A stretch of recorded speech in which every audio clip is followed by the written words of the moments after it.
Johnston and Brandon Oing, the featured tailback, who also had a pretty good game against Marietta. They do a quick hitter, and they'll throw it out to Carter Wheelo. Wheelo makes a move, cuts inside, and gets back for maybe a pickup of a yard. Good defense there by the Polar Bears. Well, that's what they do best, pass defense, and you can tell they like to play up on the corners a little bit, Dave, and I think it's going to be interesting to see how tight they are going to come after him. You watch what Carter Wheelo, who's a very efficient ball player, was a back at St. Ignatius, guy that you like to get the ball to because he can make things happen. And that's really the story with a lot of the John Carroll specialty guys. Brandon Oing, they'll use Vanderord, they'll use Wheelo, Matucci, all guys that you want to get the ball to and let them get out in the secondary. Play action. Phillips steps up, being chased from behind, throws it deep for McDonald. Nice adjustment. McDonald makes the grab in Ohio Northern Territory at the 35. A nice catch by Tommy McDonald. Tommy McDonald is a kid from Uniontown who played at St. Vincent St. Mary's. He was out with some other receiver named LeBron James, but I saw him play for St. Vincent St. Mary's. Great hands. He's the kind of kid, if you get the ball in the neighborhood, he will catch it. Yeah, and you always wonder, a little bit undersized guy, but you're right. Great hands, goes up and makes some athletic plays, too. Deep back this time, still Brandon Oing. The up back is Jeff Johnson behind Phillips. Now Oing will stand up and move into a T formation. Blitz coming. They pitch it to Oing and makes something out of nothing there. He's to the 30 and will be knocked out of bounds inside the 30 at the 26-yard line. And that play had no business to work the way it did. Well, you know what? They always say you judge the great comedians by the guys who can improvise, like Johnny Carson used to. Well, right there, that was one of the great improvs because he's supposed to hand him the ball. I says, just take it, just take it. And it was a great improv there, and Oing kept his head, didn't lose where he was supposed to be, and because that pitch came hard at him. That wasn't one of those little soft pitches. That was a bullet. Yeah, and the other guy that kept his head there was Phillips. I mean, when that play breaks down that quickly, it takes presence of mind to keep it going. Pickup of 9, so it's 2nd and 1. Oing will get it. Flag comes down. He will cross the 25 and pick up the first down, but we have a flag on the play. Well, the question is did the lineman move, or was it the defense that jumped in the zone too soon, and they're going to say the defense on the offside. Again, a nice start to the day for the John Carroll offense, and exactly the kind of thing you'd want. And there you see the run, and Phillips again looking to the sidelines as the play will be signaled in. It'll be a first down, and the ball will be spotted at the 21-yard line of Ohio Northern, 13:50 and counting to go first quarter. Yeah, they have a couple of guys that actually signal the play in, and actually one of them is probably the decoy, and the other is the actual one doing it. So you always try to make sure you don't get your plays picked off. Oing again, the deep back, and Jeff Johnston, the up back behind Phillips. 3 wide receiver set. Phillips gives the little Statue of Liberty inside handoff. Oing breaks the tackle, breaks another. He's at the 20, cuts it back at the 15, keeps going inside the 10, down to the 8-yard line. A nice run by Brandon Oing, and it's another first down, and this time it's 1st and goal from the 8. Well, when I watched Brandon Oing when he was at Green High School, one of the things I noticed is he's a tough runner. He's a runner that if you don't get the clean shot on him, you're not going to get him. And he just, if he's relentless. He's a guy that you just got to get him around the ankles or he's going to nail you for it. And the thing is, he just keeps those legs churning. A beautiful running back, I'll tell you. 1st and goal from the 8-yard line. Oing is the deep back. Johnston is the up back. Carter Wheelo is split to the top of the screen. Matucci to the bottom. They're going for Wheelo. Runs under it. Touchdown, John Carroll. Phillips to actually, Carter Wheelo grabbed it, I believe. Now check that. It's going to be Joseph Conrad. Well, Mr. Conrad, who did pretty well last week. I'll tell you, watch on this play. The thing was they have the wide receiver tighter just off to your screen to the right. And what's going to happen is he just takes off and goes to the corner. He has perfect position. Look at the defensive back. There's nothing to do, and that's a perfect strike. Doug Phillips, Regis Scaife says, is a very, very smart quarterback. That time he showed it. And the point after is right down the middle. Our score, John Carroll 7, Ohio Northern nothing. You're watching John Carroll football.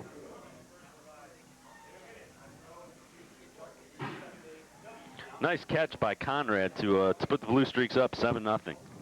Well, Once again, our score 7-0. John Carroll leading with 12:55 remaining in the first quarter on the touchdown pass from Doug Phillips to Joseph Conrad. Blue Streak fans, don't miss the action at Don Shula Stadium on October 8th. The Blue Streaks will be hosting the Fighting Muskies from Muskingum College. It's an Ohio Athletic Conference showdown. Kickoff is at 1:30 at John Carroll, and it's Youth Day for University Heights. Catch all the pad-popping hits and tough runs in person. It's John Carroll against Muskingum College October 8th at JCU Shula Stadium. Kickoff is at 1:30. John Carroll's women's soccer team will try to get conference play started the right way. Among the teams invading University Heights are defending league champion Otterbein on October 5th and arch rival Mount Union on October 19th. The Blue Streaks are getting ready for OAC action and prepared to defend their home turf. Come on out and give the Streaks the home field advantage at Shula Stadium. That's October 5th against Otterbein, October 19th against Mount Union. Judd Hartman kicks it off for the Blue Streaks, and taking it on the run is Wes Hostetler. Hostetler still on his feet. It's the 30. Hostetler to the 40, to the 50. Hostetler to the 30 of John Carroll. He's to the 10, the 5. Touchdown. Wes Hostetler returns it. No flags on the play. And the Polar Bears have answered with a kickoff return for a touchdown to pull to within an extra point of tying this up with 12:42 to go in the first quarter. Well, the thing that happened there was they faked the reverse off of it, and it just opened up enough of a seam. And, you know, when you deal with speedsters, all you tell your guys to do is, as you see, he just breaks through, and nobody's got a shot at him. It was one of those situations where at the last second you try to get him, but he's gone. I mean, that was just out of here. Terrific return.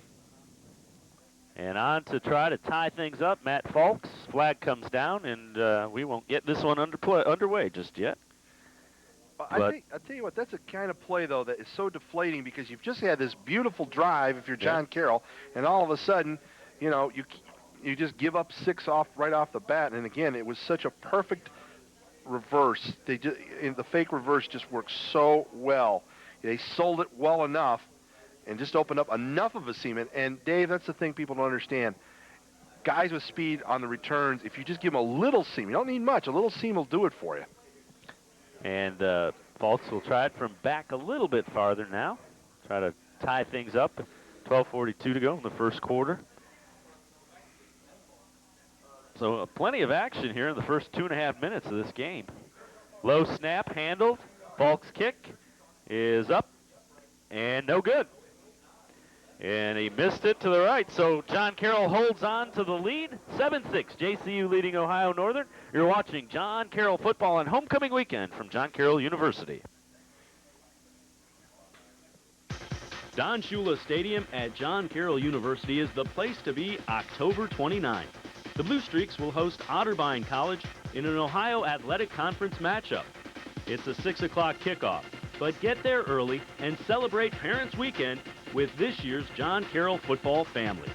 That's October 29th, John Carroll against Otterbein College at Shula Stadium.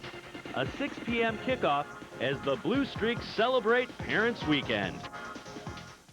As the temperature drops, the competition will be heating up in the DeCarlo Varsity Center this October, as the battle-tested Blue Streaks volleyball team will be ready for the toughest teams in the Ohio Athletic Conference. Featured matches include October 7th matchup against Muskingum and Marietta on October 28th. With new head coach Callie Plummer at the helm, there's no telling where these Blue Streaks can go from here. Support John Carroll Volleyball in their quest to be the best in the Ohio Athletic Conference. Welcome back to Shula Stadium at John Carroll University. 12:42 to go in the first quarter, and the Polar Bears, with Hostetler's touchdown run on the kickoff, have pulled within a point after the missed extra point. 7-6, John Carroll leading, and Carter Wheelo and McDonald back deep along with Anthony Finelli. Falks will kick it away for Ohio Northern, and this time Wheelo's going to come up and grab it at the 14. 20, 25, 30, Wheelo to the 35, out to the 40, crosses the 40 to the 43-yard line, and we saw another good kick return right there. Well, again, I love Wheelo because he's such an efficient guy. He's a guy that he just gets every yard possible. He did it at Ignatius. He does it here. You know, Dave, the other thing is that extra point, it's ironic that he missed it because that came after John Carroll had gone offside, so maybe that intimidated the kicker. You never know with things like this. You look on this return, look at what he did. He used his blocker well, and that's the thing. Sometimes speed guys get too greedy. They want to get out in front. They got to wait for their blockers, and Carter was smart and waited right there for it, and it came right to him. 3 wide receiver set. Phillips in the shotgun this time. Flag on the play, little shovel pass. And fighting inside the 45, or across the 45 to the 47. Nice pickup, but I think that's going to be a offsides on the Polar Bears again. Indeed it is. You know, Dave, you don't see a lot of stunning much anymore. They have a lot of movement on their defensive front, I'm noticing early here. And whether it's a linebacker coming up or a defensive lineman coming in, they're trying to, you know, mess with the offensive line's thought process. And when you see that happen, sometimes that can backfire on you. In fact, I wonder whatever happened to the stunt. The stunt just didn't seem to be, you know, where you come loop behind a guy. You don't see that much anymore. Regis Scape has to be pleased with the way the offense has looked in the first series plus. Offense has been extremely efficient, and now it'll be 1st and 5 after the offside call. And I formation, Owing is the deep back. The up back is Jeff Johnston. Doug Phillips up under center, and now they break the eye. Owing, and Hostetler comes on the blitz and hits Owing. Nice play by Wes Hostetler. The guy that returned the kickoff for the touchdown is also a heck of a DB for the Polar Bears. Yeah, he's out of Strasburg-Franklin down in Strasburg, Ohio. Well, you know, the thing is that the defensive backs on this team play very, very well. Rusty Midland last week was the OAC Player of the Week, and you look at this and you realize that this is a football team that's not one-dimensional. They can do everything. And shotgun formation again for Phillips. And Phillips. Owing lines up next to him. Blitz may be coming. Here it comes. Phillips gets it to McDonald again, out across midfield. He'll be short of the first down, but a nice play from Phillips to McDonald. Well, Dave, I think what they're trying to do here in this situation is they're trying to force Phillips to unload the ball quickly. And so they're playing all their DBs up tight. And this is one of the things that appears to be one of the things they do successfully, is they're trying to force you so that their secondary can cheat up tight. So the way you beat that, you may have to keep both backs in on a play or audibilize. Now when you go to the 4 wideouts, and again, don't be surprised to see another blitz here. Shotgun formation, as you mentioned, 4 wide receiver set for the Blue Streaks. That's McDonald in motion. Phillips rolls out, and he hits McDonald. First down at the 44-yard line of Ohio Northern. Well, Doug Phillips on that first drive went 3 for 3 for 40 yards. And, you know, the thing that they're trying to do here is it's ball control. Whether you do it by the short, you know, with the handoffs or the short passes, you just want to keep control of the ball. And Ohio Northern knows that, and they're going to cheat up on a lot of plays. So you have a chance to bust one on them. 11 minutes and counting to go. First quarter, Phillips up under center. Owing is the lone back. 3 wide receiver set this time for the Blue Streaks. Down to 6 on the play clock. Phillips has time. Going deep. Matucci can't come down with it. Incomplete. It'll bring up 2nd and 10. Well, I think Phillips had a misread on that, and I don't know if he's going for the jump ball or not, but the one thing that was evident there was Wes Hostetler played perfectly at the corner. You know, not only does he come in nicely on some plays, but Hostetler made an absolutely perfect read on that, and he was in great position in the one-on-one situation. You know, Dave, that's what you want is those one-on-ones, but, you know, Phillips and the wide receiver just couldn't get that that mindset between them, that little ESP. So we'll line up in the shotgun formation again. Matucci to the bottom of the screen. McDonald inside in the slot. That's Carter Wheelo in motion. Phillips feels the pressure, steps up. He has some room, but he's going to throw it. Matucci has it, and it's very close to another first down. I think he picked it up as it's out at about the 33-yard line of Ohio Northern. Yeah, he got it by about a yard.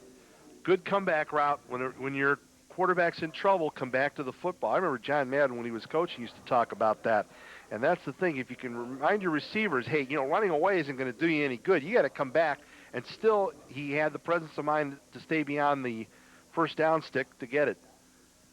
So it'll be 1st and 10 from the 33 of Ohio Northern. 10:30 remaining in the first quarter. Shotgun formation for Phillips. McDonald is to the bottom of the screen. Movement on the line. That was before the snap, so they'll blow it dead. You know, without Jason Trusnick, this incredible sack guy, he had something like 31 in his career, I believe. But, you know, the thing that when you don't have that, how do you make up for it? Well, a lot of times you'll blitz, and that's what Ohio Northern has done a few times. And movement on the Blue Streaks this time, so that'll cost them 5. 10:19 to go first quarter. Ball will be spotted back at the 38-yard line of Ohio Northern. And really the first misstep that the Blue Streaks have made on offense. They've been very efficient.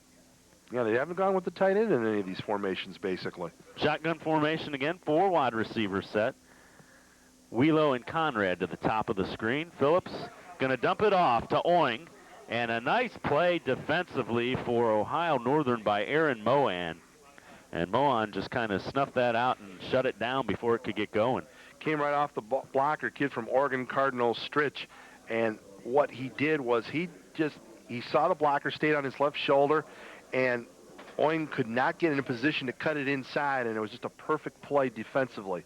Yeah, that's how you end up leading the conference in passing defense and total defenses when you get guys making plays like that.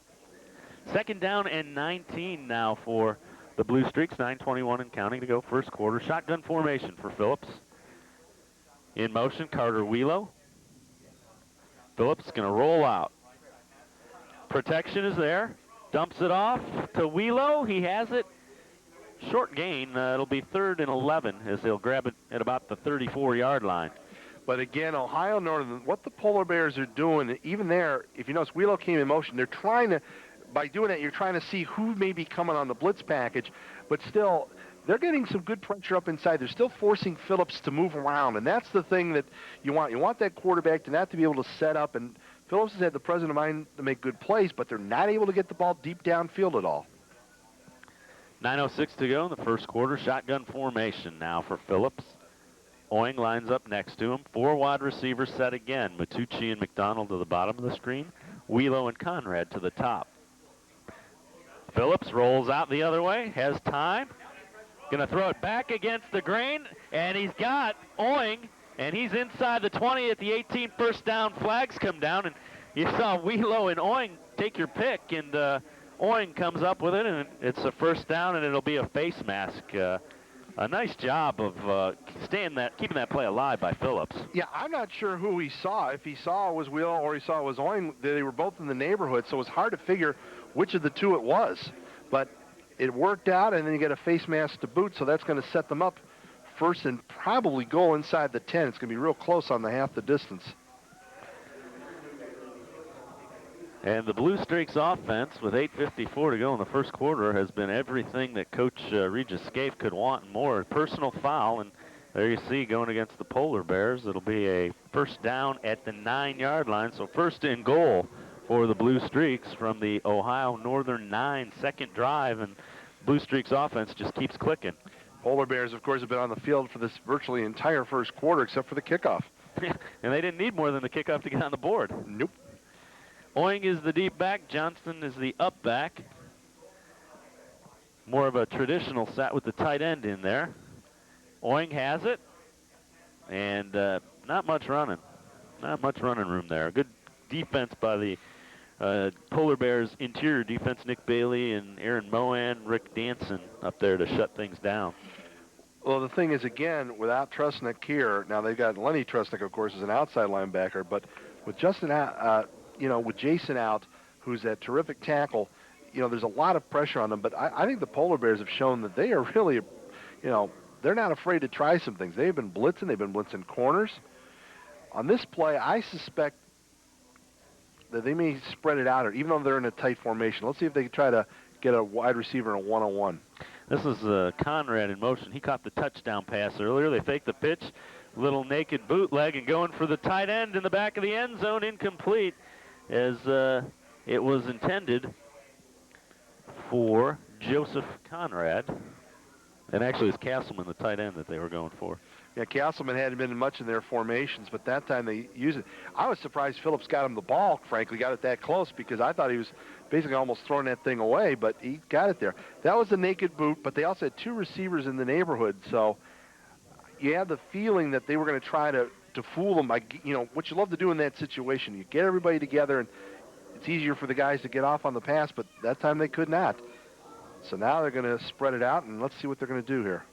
7:42 to go in the first quarter, and we're going to get a timeout for Ohio Northern as they did not like the formation. It'll be 3rd and goal from the 8-yard line. 7-6, John Carroll leading Ohio Northern. And with 7:42 in the first, we'll take a break. You're watching John Carroll football here on The Village, and it's homecoming weekend. We'll be back after this timeout. John Carroll's men's soccer team is in the heat of competition against some of the best teams in the country. The Streaks are looking to return to prominence and the NCAA playoffs to continue the winning tradition. Crosstown rival Baldwin Wallace on October 12th and defending OAC champion Wilmington on October 22nd will be in Don Shula Stadium this month. Come and cheer on the Streaks as they leave the Yellow Jackets and the Quakers in their playoff wake and try to return to the NCAA postseason playoffs. Blue Streak fans, don't miss the action at Don Shula Stadium on October 8th. The Blue Streaks will be hosting the Fighting Muskies from Muskingum College. It's an Ohio Athletic Conference showdown. Kickoff is at 1:30 at John Carroll, and it's Youth Day for University Heights. Catch all the pad-popping hits and tough runs in person. It's John Carroll against Muskingum College. Welcome back to Don Shula Stadium. 3rd and 8, Conrad in motion. Phillips rolls out. They throw back against the grain. A little wide receiver screen to Kilbane, the tight end, but nothing doing as he got back to about the original line of scrimmage. It'll bring up a 4th and 8, 7:28 and counting to go first quarter, and likely a field goal attempt. Well, Wes Hostetler, again, you talk about a guy who made a good play. That was a perfectly set up reverse screen, but he was right there, broke through the blockers and made the play. Dave Talenda will be on to try the field goal.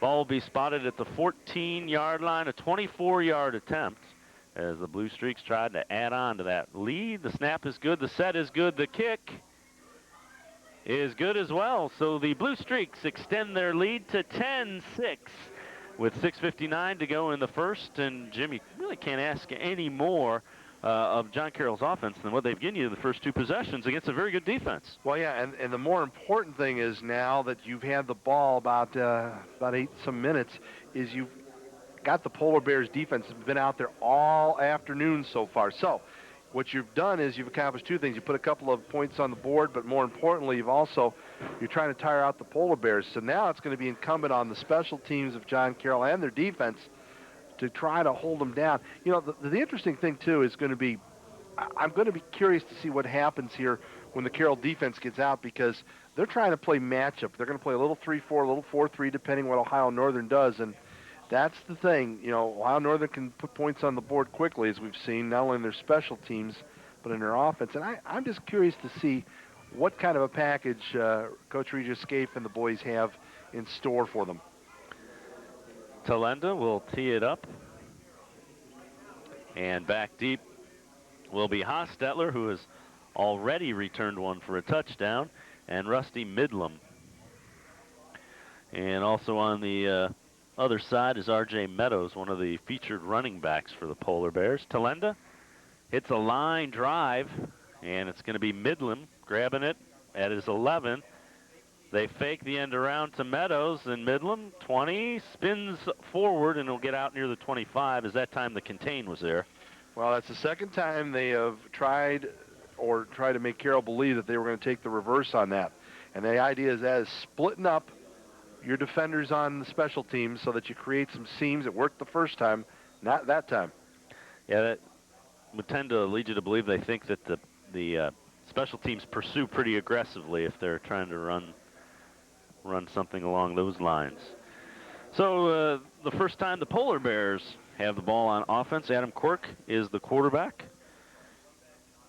Up under center, 3 wide receiver set, gives it, and Derek Garrett bounces it outside, and he'll be brought down After a pickup of 5, nice little run by Derek Garrett, the feature back for the Polar Bears.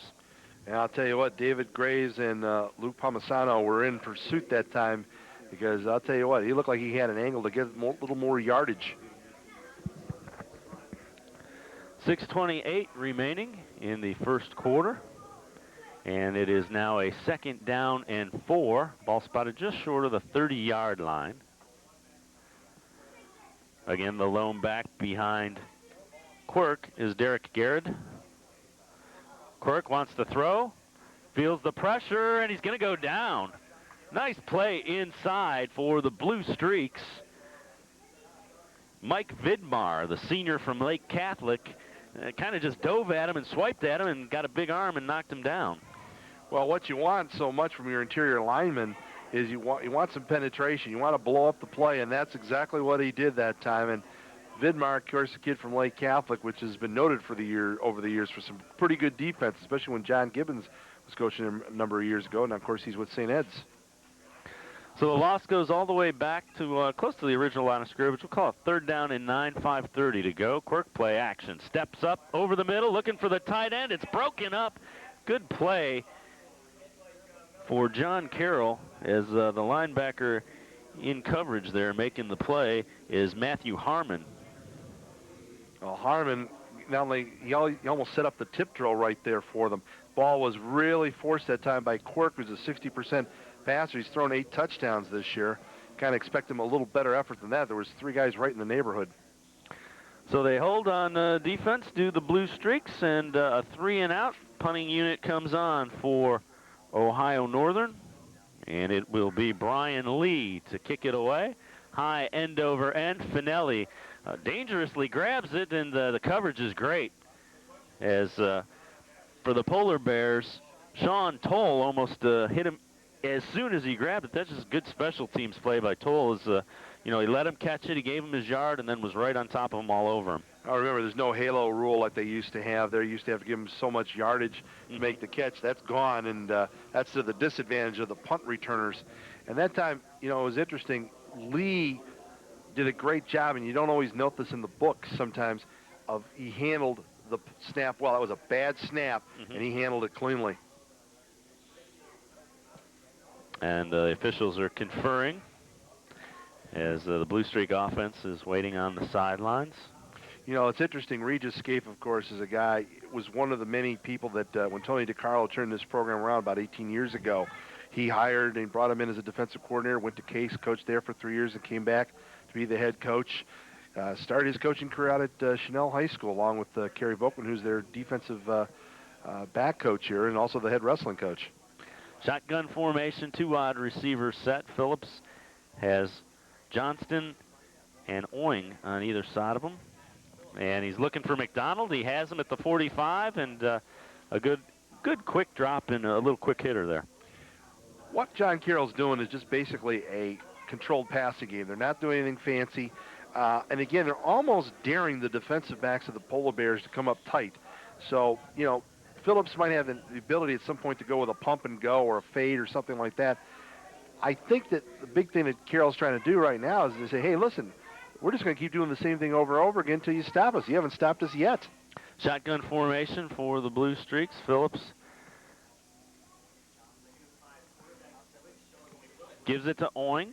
He bounces it outside, breaks the tackle. He's to the 50 and into Polar Bear territory. 1st down for the Blue Streaks, 4:28. And that will be counting as soon as they move the chains. 10-6. John Carroll leading as the Blue Streaks offense has just been very efficient. Well, Wes Hostetler was coming again on a corner blitz, and he overran the play. He went right by it. Oing cut it inside and got some nice yardage for the first. Yeah, you live by the blitz, you can die by the blitz. And so far, the Polar Bears have shown that they're willing to come and bring different people. 4:20 and counting to go. First quarter. Phillips lines up under center this time. 3 wide receivers set. Oing is the lone back in the backfield. Carter Wheelo now in motion. Movement up front. No flags. Oing straight ahead. Has some room. He's to the 40. Pushes his blocker ahead and gets inside the 35 to the 34-yard line of Ohio Northern. Nice little call to pop that up in between the guard and the center there. Well, a lot of the pressure that they're trying to create is coming from the outside, so they just said, let's hit it up inside. And The guy almost got killed that time was Tommy McDonald, the receiver, trying to throw a block. He just said, get out of my way. And, John Carroll is just doing a straight ahead. What's the easiest way to get the ball? Straight line. They're not messing around. So the deep back now is Oing again. The up back is Johnston. Phillips up under center. And they give it to Oing, and he will be knocked down almost immediately at the line of scrimmage. Dave, I wonder at some point if they're not going to look for a slant or something over the middle, because they're blitzing a lot of backers. If you could find the right call against this blitz package that they're coming with, you can burn them. I mean, they've come with the corners sometimes, linebackers other times. There's going to be some holes there. So at some point in time, you figure they could do something, a pump and go, a slant. They've got all sorts of options.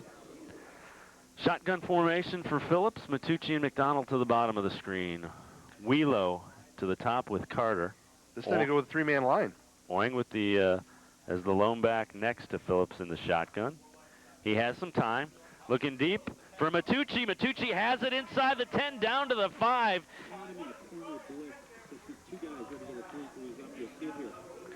Well, they caught him they were just talking about this.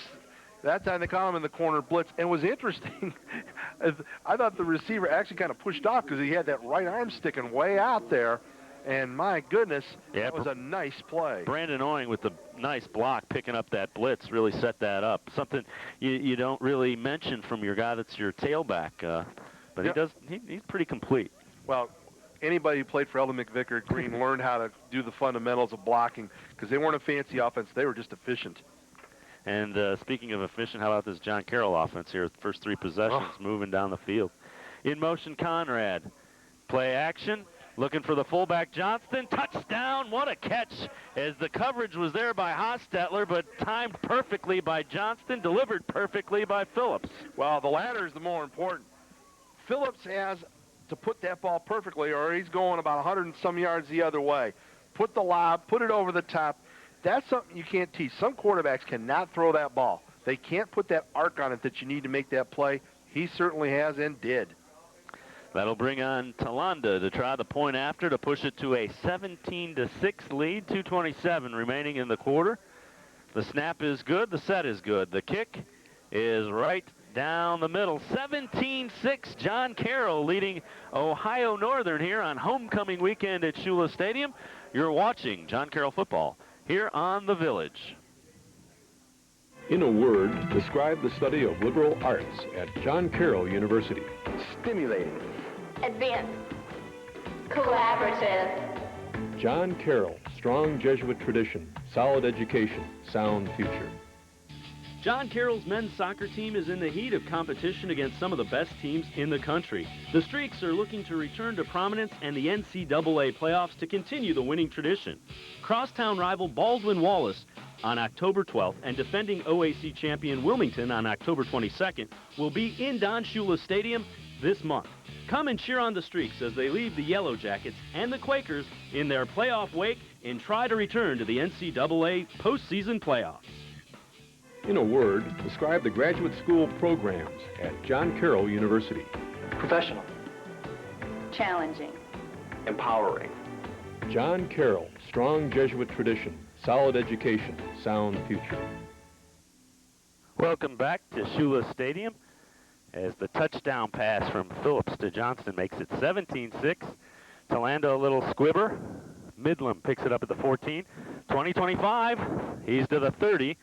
And he will be brought down at the 32-yard line. 2:20 to go first quarter, and boy, the Blue Streaks have looked good, Jim. Well, what they have been is very, very efficient in that they've used the short passing game. They've had a good control of the offense, made some nice little runs with Brandon Oing.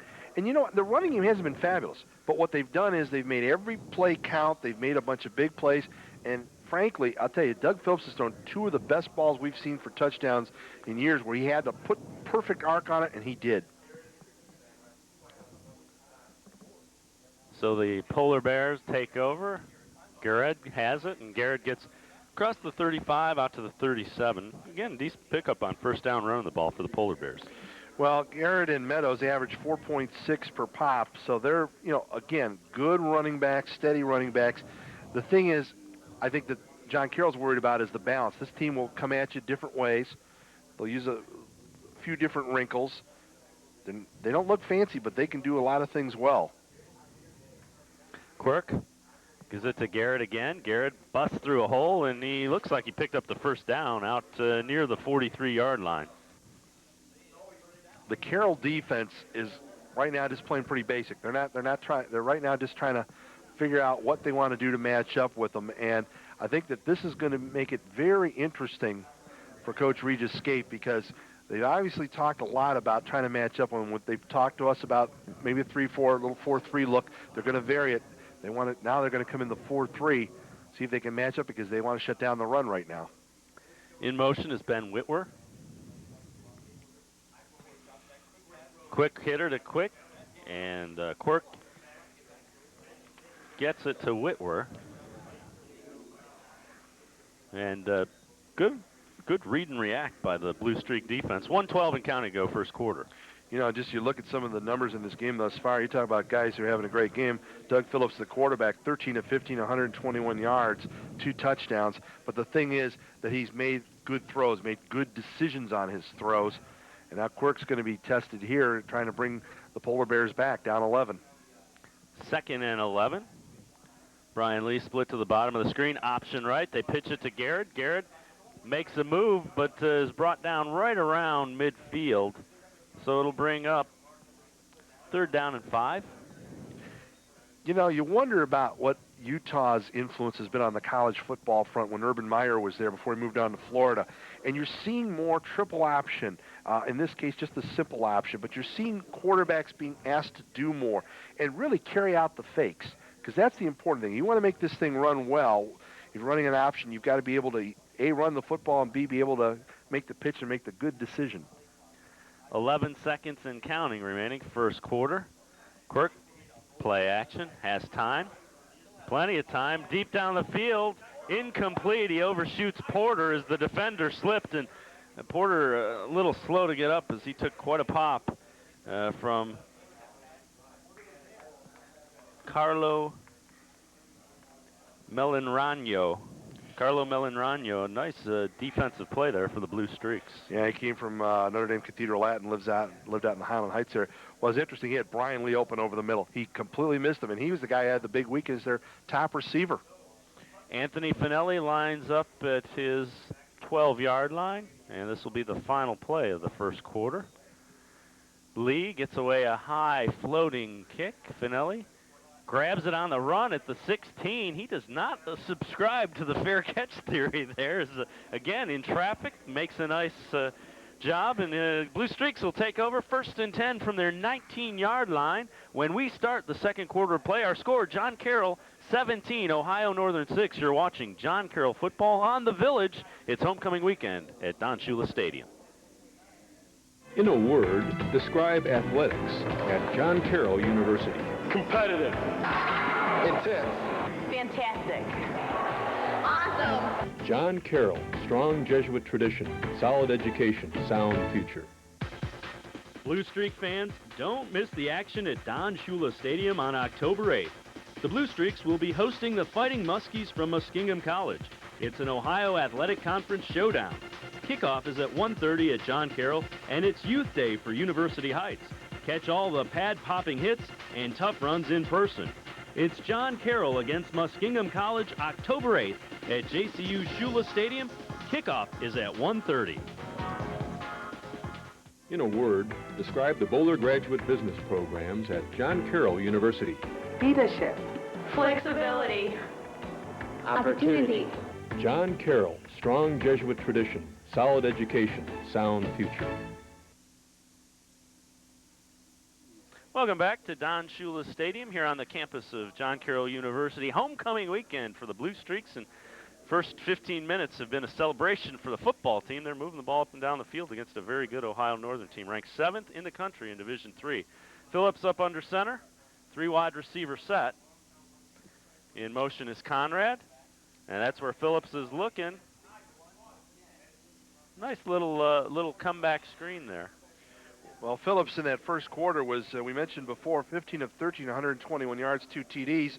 Brandon Owing, the tailback, 7 carries, 41 yards, averaging 5.9 per carry. And the thing is, Dave, right now, the Polar Bears' tongues have got to be on their shoes. They have got to be very tired. They've been out there virtually the whole game, and this has got to be really tough on them because right now Carroll's running the quick offense to try to take advantage of that and not let them set up on the defense. Pick up a 4, so it's 2nd down and 6. Polar Bears show blitz, and they'll drop back down to 3 on the play clock as Phillips gets it off, and he has some room. 25, slides at the 30, and that should be a 1st down at the 30-yard line. And Phillips, he is not afraid to tuck it under, and he's dangerous when he does it. Well, again, with not having the young man, Jason Tresnick, in that disrupts that whole offensive line, that creates some situations where there could be some creases for Phillips to go up the middle. That time, they had maximum maximum coverage in the secondary, so Phillips did the wise thing. Instead of forcing the ball, he just took it up inside.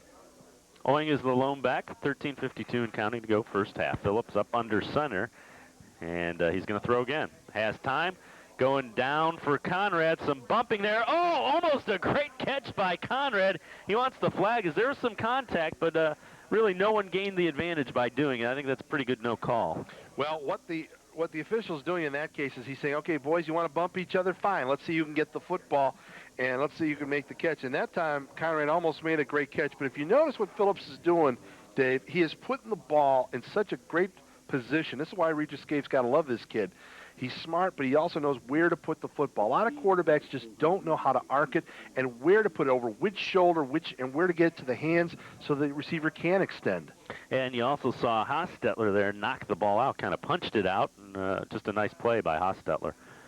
Little delay, and it's going to be Vander Oord. Cuts it back, and he gets across the 40 out to the 44-yard line. And a 1st down is John Vander Oord, spelling Oing in the backfield with a nice run and a 1st down again for the Blue Streaks. Well, it's nice when you got a couple of good tailbacks, and right now Oing's going to have to come back in. Vander Oord's coming out. Maybe he's got a little bit of a bruise there. But the thing that was so nice was that time it opened up right behind the left tackle. And what you want to do in these situations is, with their blitzing, there are plenty of holes there. As a matter of fact, now Carroll's going to start lining up with a little bit of tight end action there. 3 wide receivers, and Oing, again, is now the back behind Phillips. In motion is Carter Wheelo.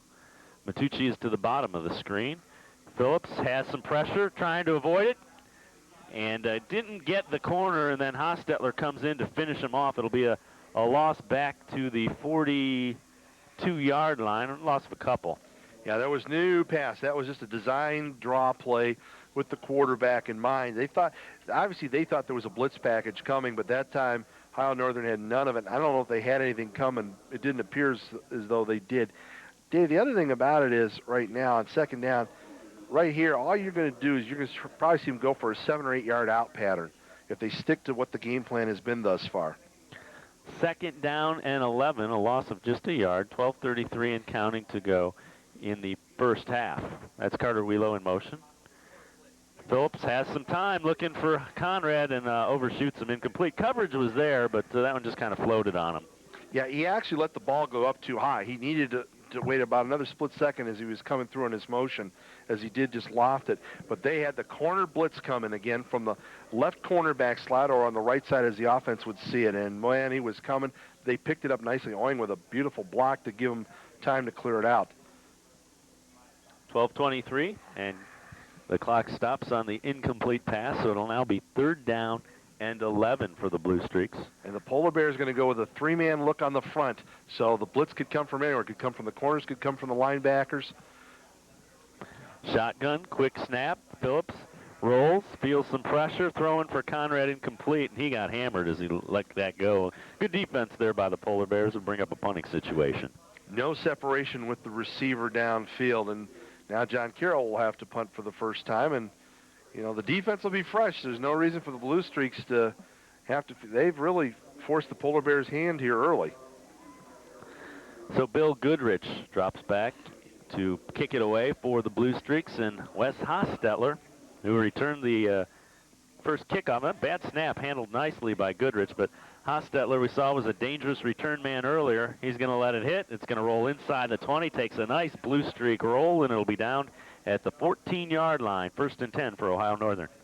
I wondered if that punt was just intentionally kind of pooched up in the air like that for the coverage, or he miskicked it off of the bad step. That's 2 bad snaps we've seen now from the centers on punts, 1 for each team, and both times kickers got it away. Well, for Ohio Northern, you know what they're thinking about. They want something on the board right now. They at 12:05 left. There's plenty of time. That's not the issue. The issue is momentum, and right now they have none of it since that kick return. 17-6, the Blue Streaks lead. Pitch comes to Garrett. Derek Garrett gets out to the 19. Decent pickup on first down run on the ball. I'll tell you what, Joe Motley, outside linebacker from Kenston, did something that the coaches will probably scream at him about. He jumped up in the air that time, and you don't want to leave your feet on defense because you expose yourself to all sorts of problems. 11:35 and counting to go, first half. I formation. Garrett is the deep back behind Quirk. And it's Garrett. And he is going to be hit and driven back. Nice job of filling the gap there by David Graves. Well, he's out of Troy, Michigan from Athens High School, and what he did there was he read his keys right, waited, and he just filled right through. I don't think anybody got a glove on him that time. He just came all the way, and he read it perfectly. Blue Streak defense has also done a heck of a job as Ohio Northern has, I believe, 1 first down through the first 20 minutes of football here, and they're looking at a 3rd down and 3 now with 10:47 and counting to go in the first half. Quirk wants to throw. Has time. Brian Lee has it. He's hit. Flag comes in late. That might be a late hit on the quarterback. Yeah, it was either that or the referee couldn't get his hand out early to throw a hold. One or the other. I think you're going to be right. Yep, roughing the passer. And that's going to hurt. Kenneth Bevington did a nice job of coming up and shutting that down for minimum gain after the catch, but they're going to add 15 on to the end of it. It's going to move the ball all the way out to the Ohio Northern 40-yard line. Well, what's so disheartening for John Carroll is the fact they went to the 3-man front. Derek Bendow, the tackle, right on the nose. He had 3 guys guarding him, and they still, with not a great pass rush, still had the ability to shut it down. And then you get that rough in the passer, man, I'll tell you what. Coaches will be screaming about that one at halftime. 10:35 and counting to go, first half. Polar Bears out at the 40-yard line now. Garrett is the deep back, and they're going to give it to him on the draw. Defense is there and shuts it down after a gain of maybe a yard. Matt Lemke got a piece of his leg, and then the linebacking core came and finished him off. Yeah, it was forced inside, and he made a nice play that time. You keep looking at what John Carroll's doing. They're really going now 3-man front. They're putting a lot of guys in the secondary, and boy, they're putting pressure on that linebacking core to make the right reads and react, whether it's pass or run. And again, Ohio Northern coming up quickly, trying to force their hand. 2nd and 9, 9:55 to go in the first half. Quirk maybe audibleizing, going to run the option. Turns it upfield, and he is brought down as coming up to close on that and make the play, Matt Harmon, and also Melanrano. Carlo Melanrano, the safety, comes up and is involved in that. Bring up a 3rd down and 5. Well, that's a dangerous play when you run that option play and you get that little crease, and just for a second it looked like it was going to open up. Those are when you got to make those one-on-one tackles, Dave. So much pressure on defensive backs in that situation.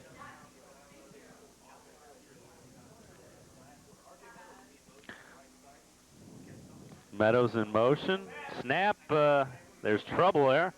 And Quirk upset. He gets it back, but it's now going to be a 4th down and a punting situation for the Polar Bears. And again, 8:59 and counting to go in the first half. Defense comes through and makes the plays they need to for the Blue Streaks. Well, that bad exchange, the thing was, I think Quirk may have pulled back a little quickly because he saw a blitz coming from that left side. And boy, oh boy, sometimes that blitz psychologic can make you do dumb things, and Quirk would love to have that over because he pulled out real quick trying to get the quick snap on him. Lee lines up to kick it away for Ohio Northern, and back deep for John Carroll is Anthony Finelli. And Finelli, we've seen, does not like to fair catch these punts. Neither does Wheelo, for that matter. And this time, Finelli has some room to operate. Grabs it at his 15. Going to reverse his field. Flag comes down. This one's coming back. 20, And great pursuit by the Polar Bears special teams, and I think they're going to back them up a few more. Well, you got enough laundry out there to start your own laundromat. They got 3 flags on the field. Clip will be the obvious call, and the bad part about that, Dave, is from the spot of that, it's going to be half the distance. But with 8:15, again, the Carroll defense does what it needs to do. The Polar Bears, get a first down, and that's it. And they got to get that via the penalty. 8:15 to go in the first half, and you see the ball will be marked inside the, it's going to go back inside the 15-yard line, back to, actually it's going inside the 10 to the 9. So it'll be first and goal from the 9 for the Blue Streaks, and this offense, efficient would be the best word for them. Yeah, you know what? At this point in the game, this is when you really want that time-consuming drive. You're up 17-6. You want to deflate the Polar Bears and melt them before they come back into the locker room on a hot, beautiful fall day. And Doug Phillips has done a good job of not making the mistakes either. Right now, they want to be efficient, but also mistake-free. Yeah, more than anything, you want to pick up a couple of first downs, eat some of that clock, and get better field position. Conrad in motion. They fake it to Vander Ord. Phillips avoids the rush, buying some time, throws downfield for Kilbane, incomplete. Kilbane and Conrad both there, and that may have been just throw it away because the coverage wasn't too bad. Well, and the other thing is you don't want to have 2 receivers in the same neighborhood because a DB can make a nice play in a situation like that. But Phillips used his elusiveness that time.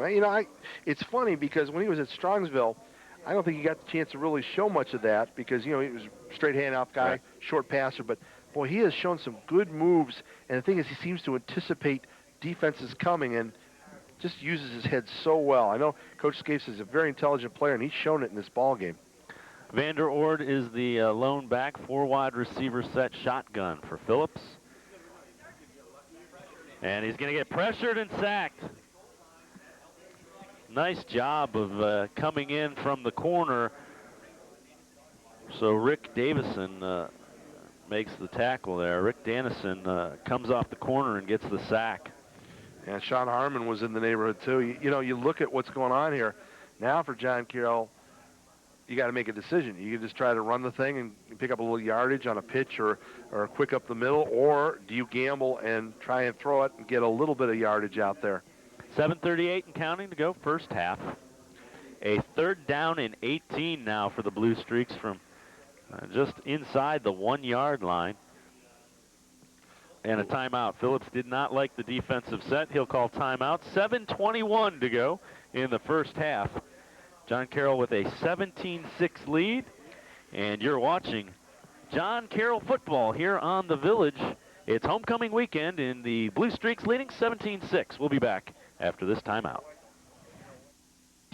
As the temperature drops, the competition will be heating up in the DeCarlo Varsity Center this October, as the battle-tested Blue Streaks volleyball team will be ready for the toughest teams in the Ohio Athletic Conference. Featured matches include October 7th matchup against Muskingum and Marietta on October 28th. With new head coach Callie Plummer at the helm, there's no telling where these Blue Streaks can go from here. Support John Carroll Volleyball in their quest to be the best in the Ohio Athletic Conference. Don Shula Stadium at John Carroll University is the place to be October 29th. The Blue Streaks will host Otterbein College in an Ohio Athletic Conference matchup. It's a 6 o'clock kickoff, but get there early and celebrate Parents Weekend with this year's John Carroll football family. That's October 29th. John Carroll against Otterbein College at Shula Stadium. A 6 p.m. kickoff as the Blue Streaks celebrate Parents Weekend. Welcome back to Don Shula Stadium. 7:21 to go. It is 3rd down and 18 from the 1 for the Blue Streaks. Oing is the deep back. That's Conrad in motion. Play action. Phillips gonna throw it. Dumps it off. And it's the fullback who grabs it. But it'll be 4th down situation as Heinrich gets it and gets out to the 10, but it'll be 4th down and 9 in a punting situation for the Blue Streaks. Well, Heinrich was wide open on the play, but, everybody was playing back. They gave him that play, essentially. But that was important. It gives the punter a little bit of room to operate. Bill Goodrich in to kick it away. Hostetler waits on John Carroll's 48-yard line. He's going to grab it at the 44, fumble, and he pounces on it. But great field position for the Polar Bears, 1st and 10 from the 44-yard line of John Carroll. 6:39 to go in the half, and Blue Streaks defense will get tested here. This is a swing series because if you're the Polar Bears right now and Adam Quirk, you know that you haven't done anything for this whole first half. You've had nothing but the kick return. They want to swing this game back into their heads because if they don't score here, this could deflate them for the whole game. I mean, football is such an emotional game, such a psychological game. They got to come out here and take care of business if you're the Polar Bears. And look at this. They're coming right to the line of scrimmage. They're not going to mess around here. R.J. Meadows motions out of the tailback position. Quirk wants to throw. Has time, looking deep. He has a receiver, Porter. He's got it inside the 5 at the 1. Ross Porter, nice adjustment on the throw from Jamie Quirk, and right there, the Polar Bears are back in business. Well, that was what they wanted to do. We were just talking about it, and Angelo Qua had a little problem with it. He thought he could get back to him, but Porter had enough of a step and a perfect delivery, got him the ball there. And now it's 1st and goal from the 1. Polar Bears coming right back again. They're the number 7 team in the nation, and they can score at will if they get going. 6:31 to go in the first half. They pitch it to Meadows. Summers leading the way. Touchdown. And it is now 17-12. It'll be interesting to see if the Polar Bears go for 2 here to try to push it to a 3-point deficit. Yeah, they probably would because why would you do 5? And looks like they're going to take a timeout here. At least it looked like they were signaling they might take one. 6:27 to go in the half, and they're going to go for 2, I think. Boy, the Polar Bears right back in it after that pass play and then the 1-yard touchdown run. A first half that was kind of dominated by John Carroll's offense, but just a 5-point lead. It could be 3 after this 2-point conversion attempt. Meadows motions out of the tailback spot. Quirk wants to throw, looking for Lee. Good job, and deflected, and the pass is broken up. Is actually picking it off was Andrew Provost, but just goes as a failed conversion, and it stays a 5-point John Carroll lead. Big play by Provost. Big play because right there, and then all of a sudden it's a 3-point game. Now you got a little bit of breathing room. 5 isn't very comfortable, but you take a little bit of that momentum away. Something, the thing is, too, the pressure on the secondary has got to be tremendous because the Polar Bears will throw it. And it looks as though the one thing, too, is we haven't heard the name Brian Lee. He's their leading receiver. We haven't really seen him. They had one chance to throw it to him earlier. And so Quirk has been somewhat rattled. That's the first time they made a big play like that against the Carroll defense. Now for John Carroll, you got 6:27 back. And, what's been one of the keys to this football game has been field position. And, of course, the kick returns. One for Ohio Northern for a touchdown and some good field position for John Carroll as a result of some good returns by Carter Wheelo. And the Blue Streak offense has been able to mix up the short passes with the running game and really was efficient until that last possession is the first time they were pretty well shut down. And right now, it's interesting. I'm watching some of the special teams players. They're the front 5 up there on the line near the 50. They're watching for something maybe a little goofy here. Matt Fulks will kick it away for the Polar Bears. Back deep, Carter Wheelo, who you mentioned, Anthony Finelli, and Tommy McDonald are the 3 deep men for the Blue Streaks. And this one kind of pooched, and it's going to be the fullback, Johnston, grabbing it. And he will be knocked down at the 32-yard line. When you look at Finelli, of course, went to Hoban, McDonald at St. Vincent St. Mary's, and Wheelo from St. Ignatius. You had the 3 Saints back there. But the thing that you realize, the Polar Bears said, you know what, let's just pooch it and not give them much. Give our and you're seeing more and more of this even on the high school level, the short, high kick on the kickoff. So some of the players who don't normally handle the ball have to handle the ball. 1, 2, they're not big threats to return it. Oing returns as the tailback. Johnston is the up back. Matucci is to the bottom of the screen. Wheelo to the top along with Conrad, and that's Wheelo in motion. They're going to fake the handoff to him. They give it to Oing, and Oing's still going, and He's pushed back to about the 20-yard line now, but they're going to mark him at the 30. That's going to be a loss of a yard or two. He had actually been to the 35, and then he broke free and actually lost a couple yards. Well, the Polar Bears had another blitz package coming, and if they could have just turned it up inside, they would have had some real effect there. But, you know, the Polar Bears are trying to put that uncertainty into Doug Phillips' mind because they know if he has to audible up, they might be able to force him into something here. 5:44 and counting to go in the first half. Phillips shotgun formation. Oing is on one side of him, Johnston on the other. Matucci to the bottom of the screen. Polar Bears showing blitz. It's picked up. Phillips gets it complete to Conrad. And Conrad across the 35 to the 36. So it'll bring up a third down and about 6. Well, the defensive back fell down that time. If they could have had a little pump and go, he might have busted one for a touchdown that time. But instead it was the comeback route. Again, John Carroll, very conservative, even though they'll spread it. They like that control game. They like the controlled passing game. It's something Phillips likes to do. But they will try to bust one on you if you come up tight. And again, the Polar Bears are doing a lot of gambling on defense. They've look at them. All but their safety are up within, 4 or 5 yards of the line of scrimmage. 4:50 and counting. That's McDonald in motion. Shotgun for Phillips. He has time. He has his man, Wheelo. 45, 50. Carter Wheelo to the 45, to the 40, to the 30. Down the sidelines. Carter Wheelo pushed out of bounds. Touchdown, they call it. What a run by Carter Wheelo. 64 yards for the touchdown. Well, he talked about Carter Wheelo. Of course, he played some running back at St. Ignatius. One of the things you like to do with players like that, you like to get them in ISOs. And a crossing route's one of the best ways to do it. He came over the middle, and once he got away from the defensive back, all he needs is a little seam. He used all the blocking downfield. Beautiful, well set up, and boy, that's going to be deflating for the Polar Bears, who had just gotten this game back within a touchdown. 23-12 the score as Dave Talenda will try to add the point after to make it a 12-point lead. Snap is good. Set is good. Talenda's kick is right down the middle. 24-12. John Carroll leading Ohio Northern. 4:36 remaining in the first half. You're watching John Carroll football here on the Village. Homecoming weekend for the Blue Streaks. 24-12. They lead Ohio Northern. In a word, describe the graduate school programs at John Carroll University. Professional. Challenging. Empowering.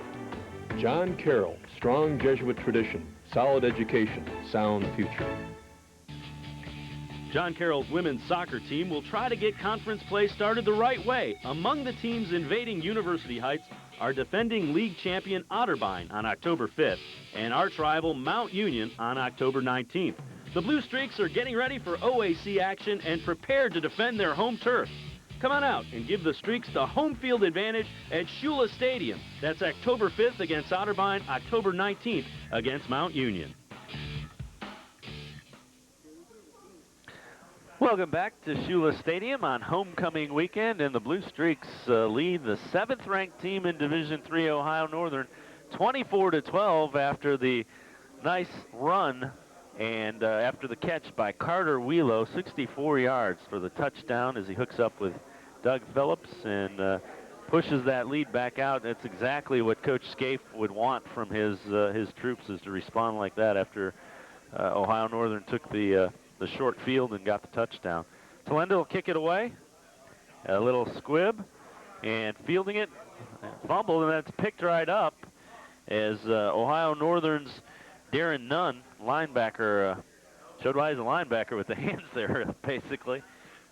Well, what this is a concession is both teams have conceded that the deep men are burning them, and John Carroll has been worried because they've had, too often they've had seams that have developed against their special teams unit defending the return, and so they're going to have to make some adjustments. So both guys said, all right, then just kick it short and let the less dangerous backs handle it. Quirk up under center.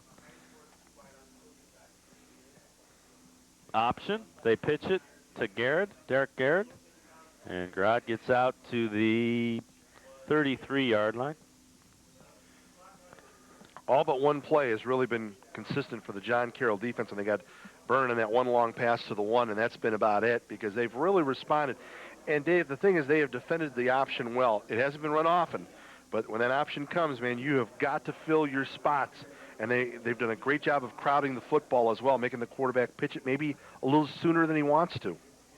4 minutes and counting to go in the first half. A pickup of 3, second down and 7, whistles and a stop and play. We needed a timeout. I believe it was the Blue Streaks defense that calls a timeout. 3:56 to go in the first half. 24-12, John Carroll leading. And, you know, team that runs a bunch of things like Ohio Northern does, that's probably the best thing. If you don't like the alignment there, you need to make sure you get into something a little bit more conducive to stopping them. Well, there was a guy who won a few high school championships named J.D. Graham, and Kane Crochet, who wrote a book about how high school football, was talking about this one time. And one of the things he said was he would take a timeout anytime. One time his team gave an opening kickoff up, a big deep one. He called timeout. He was so mad. He says, "What are you saving your timeouts for?" And you really don't want to save them. You got to use them at the right time in the game, not waste them because you didn't shuttle in a play or something. You know, right now, Doug Phillips, you talk about a guy who's having a day and a half. 17 of 23, 204 yards. Remember, last week he had the first 300-yard John Carroll game in a few years since Tommy Arth did it. We saw some of the crowd here, homecoming, and a nice turnout. They were partying on Belvoir Avenue in a little parade, and just a nice day here. Nice screen pass there as they get it to Brian Gasser, the tight end, and he's going to fight forward. He'll be brought down just short of the yard marker there, so it'll be a 3rd down and 1, but a nice call.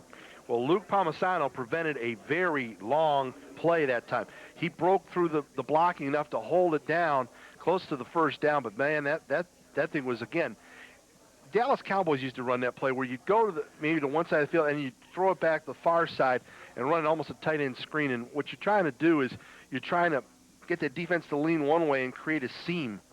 And they've done a good job of that. But again, the Carroll defense, Dave, what's impressed me is they've made the good tackles when they've needed to. And that's something, you know, in one-on-one situations, that's when the big plays happen. If you don't make that one-on-one tackle, you're toast. You're going to get burned. And they have really forced Adam Quirk to do things I don't think he's wanted to do. And, you know, you got to give them credit because Brian Lee was the big concern coming in. And he's been a non-factor in this football game so far. And you see it's, you know, 3rd and inches, yeah. Or several credit cards, depending on what you use. Well, Derek Bendow, you know, the big tackle, he's done a good job of eating things up on the inside, and that's the guy that you really need. If he can tie up several guys, it frees up the ends, the other tackles, linebackers. 3:45 and counting to go in the first half. Quirk keeps it, and he'll get it. And just got it, too. So that'll be a 1st down, and the clock will stop as they move the chains ahead. Now, one of the things you want to watch for here is, are they going to go and try to catch John Carroll again on this 1st down play? You know, they've been, you know, fairly conservative, but the deep play they ran was a 1st down play. I would think about something here, maybe a 15-yard route, maybe a pump and go, but I would like, if you're the Polar Bears, I would think about trying to open up the middle a little bit, which they haven't done. Meadows motions out of the tailback spot. Quirk has time, looking deep over the middle. Gasser has it at the 39-yard line of John Carroll.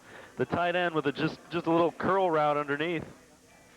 Delivered very nicely.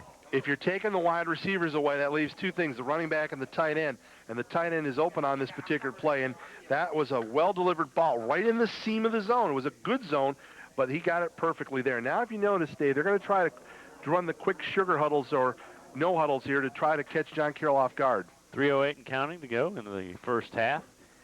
Quirk pitches it. Meadows has some room. 35-30. Nice cut. 25. Meadows has a blocker downfield. Breaks the tackle and gets down inside the 10-yard line. The Polar Bears trying to answer with a nice drive of their own. Well, that time Ben Whitwer from Cincinnati Elder that time was trying to shield him for a while. If he could have cut behind him, I think he was gone. But, boy, the Polar Bears, all of a sudden, these last 2 drives, they've gotten resilient. They've found something in the Carroll secondary. They've been pushing that secondary a couple times. They opened up the middle. They saw something again open in the middle, but this time for a run play, and it worked rather well, and they got Derek Bendow finally out of the way to do it. Ball will actually be spotted right at the 10. First down, play action. Quirk rolls out, looking for Gasser, touchdown, and boy, the tight end involved in that drive as Gasser catches the 10-yard touchdown pass. That'll make it a 24-18 game. Well, that's why when you have coaches upstairs, they got to be looking for those seams, something that they think they might be able to run against it. You know, and all of a sudden now they've decided, hey, we need Quirk to move around just a little bit, give us a little time, and force John Carroll's secondary to make plays. And so far, that strategy, the last two drives, has worked brilliantly. Falks will come on to try to add the point after, Matt Falks. And it is a 24-18. We get flags coming in, too. Now, if this is offside, you can think about going for two if you want to here. Not that you need to. You're right now at 6 points. Yeah, 5. You know, make it 4 4. point. So that if you went up by a touchdown, right, field goal. You have a three. So you always got to think about your basic mathematics here. It goes back to grade school. Of course, I went to grade school just down the street on Belvoir, St. Margaret Mary's, which is now closed. Not because of me, though. I want to make sure that's known. I also went there. That's right. There you go. 2:29 to go in the first half. 24-18. And Falks will try to make it a 24-19 ball game. Snap mishandled. Bowden rolls out and nothing doing. He is down. Oh, and you got to watch you don't get the roughing on that play. But again, it was funny because that snap was bad, and we've seen now that's two bad snaps in the kicking game. One they got away with in the punt, and this time they didn't on the extra point, Dave. Yeah, Harmon, rolled out, but Ray Quintana has just kept after him, and he finally caught him about 20 yards downfield. And so it remains a 6-point lead for the Blue Streaks. 2:29 to go in the first half, and again, some positive after you give up that touchdown. You take away the fact that it stays a 6-point lead. Well, and now you have, again, the special teams now become the issue. That's 2 botched kicks for Northern. It could be a 24-20 game right now if they don't botch those. So what's happened is they should be within 3, really. Yeah, it's 24-21 because they scored 3 touchdowns. Right, so they should have had it. But so they've cost themselves 3 points, essentially, even though they did get 1 2-pointer. So the question is here, again, on the kicking game, do you risk going to those deep trio of Saints back there, or former Saints as you were, before they came to Carroll? Of course, it's a Jesuit school, so I can still say that. But the funny thing is, if you kick it too short with 2:29, it's not a lot of field to work with, although John Carroll has just the 1 timeout remaining. Falks will kick it away, and you mentioned our deep backs are Wheelo McDonald and Anthony Finelli. Blue Streaks leading 24-18 on homecoming weekend here at Shula Stadium. Ohio Northern comes into the game ranked 7th in the country in Division III. And on the run, it's going to be Wheelo, 30, 35. Flag comes flying in, and it'll be brought down at the 37-yard line. Yeah, it's too bad. Carter Wheelo, again, showing his efficiency. He knew there wasn't much in anything, so he said, I'll take what I can take. And sometimes the hardest lesson for a football player to learn, Dave, is just take the yardage. Don't dance around. Take what you can get and get it. And even there, where you're going to have a penalty, it's not going to be as bad because he moved the ball up inside. And even though the call's going to go against Carroll, it won't be as bad as it was if he hadn't forced that ball and moved up inside, because then the blocks would have been back ways and you would have been in worse shape. So the ball will be backed up to the 27-yard line. 1st and 10 from the 27 for the Blue Streaks offense, which has been fantastic in this first half. 2:21 remaining. And John Carroll already 24 points on the board with a 24-18 lead. Oing is the lone back behind Phillips. Wheelo in motion. They give it to Oing, bounces it outside. Nice stiff arm, 30, and knocked out of bounds at the 32. Nice run by Oing. All Oing that time. He saw nothing inside, cut it to the outside.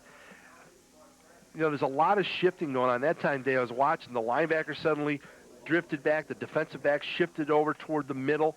And so this is a giant chess game between the Polar Bear defense and the John Carroll offense. And one thing about Doug Phillips being a smart quarterback, he's got to make those reads and see if those shifts mean anything. Believe me, he's watched enough tape, and this has been discussed in the locker room long before they ever got here this week. 2:15 to go as Oing was knocked out of bounds. Clock stops. 2:15 to go in the half.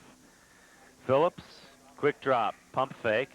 Going deep for Matucci. Hostetler intercepts it. Wes Hostetler played it perfectly. He picks it off at the 38-yard line of Ohio Northern, so the Polar Bears get it back. 2:07 to go in the first half. Well, they've seen enough of Mr. Hostetler because he's made some big plays on blitzes. He's made a kick return, and now he's made an interception. The other thing was, that's the second time that Phillips has had a mystery with the receivers where they're not anticipating the right move. He's either supposed to go in or out, and that time he threw it away from him. He expected something else on that route. That's just a misread there between the wide receiver. The receiver's got to make his read too, not just the quarterback, and so it didn't work out. And here come the Polar Bears again. Boy, they could suddenly take the lead, Dave, in this game. 2:07 to go in the half, and they have moved the ball well in their last couple of possessions. Quirk has time. Looking. Porter has it in John Carroll territory at the 48. Nice throw by Quirk. He's finding the seams in the zone. You know, right now, the defensive backs are really being pushed, and now he's going to go no huddle here with 2 minutes to go. 2-minute warning, and now the clock ticks as we're inside of 2. Quirk rolls out, throws, intercepted by Anthony Finelli. Just did a nice job of reading the quarterback, dropped back. That wasn't his man. He saw where the ball was going, and a nice job by Anthony Finelli. I believe they call it jumping the route. That time, he jumped off the route. He jumped backwards. It wasn't his guy, but he made the read. That's what zone is supposed to do. He's supposed to make the read.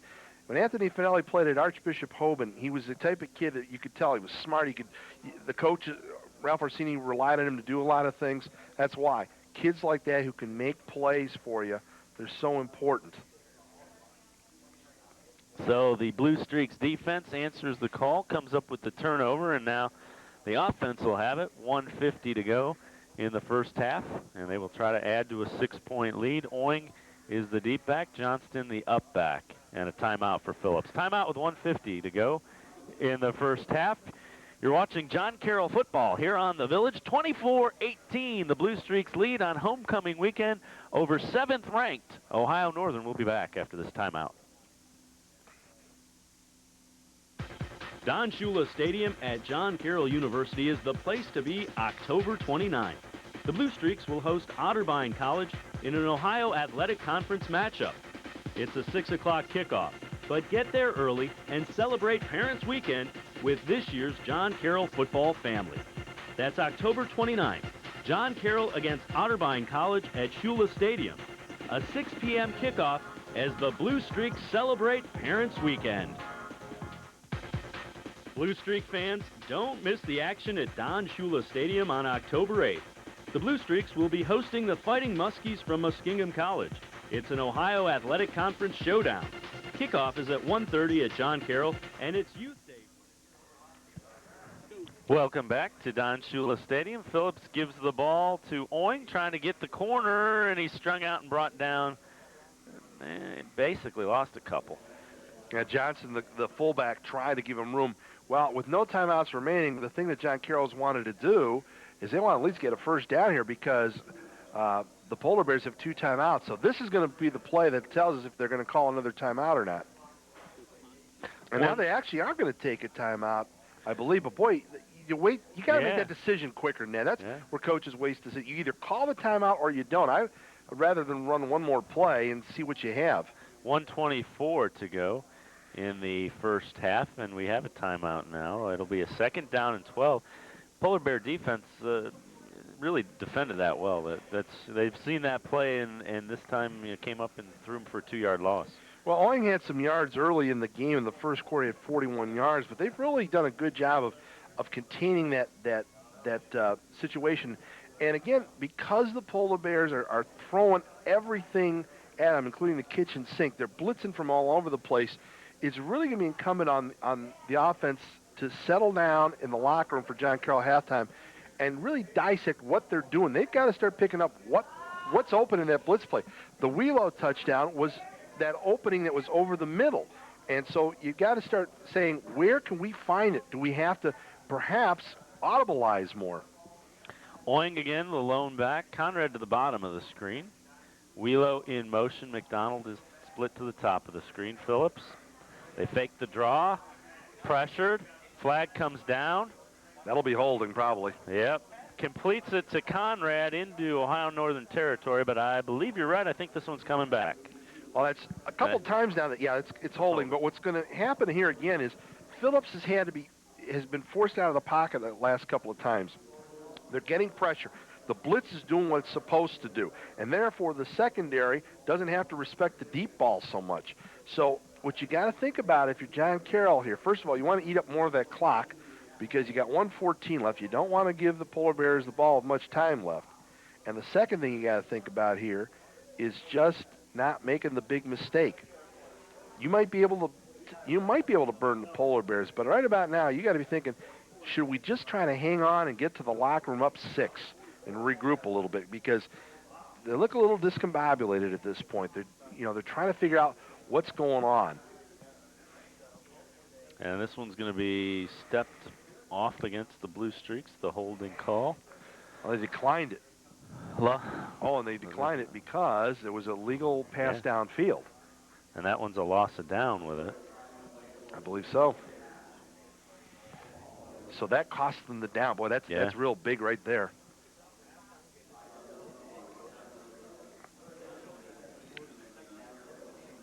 So it'll be 3rd down and 17 after the 5-yard penalty. And the Polar Bears have one more timeout, which they'll use after this play if John Carroll doesn't get the first.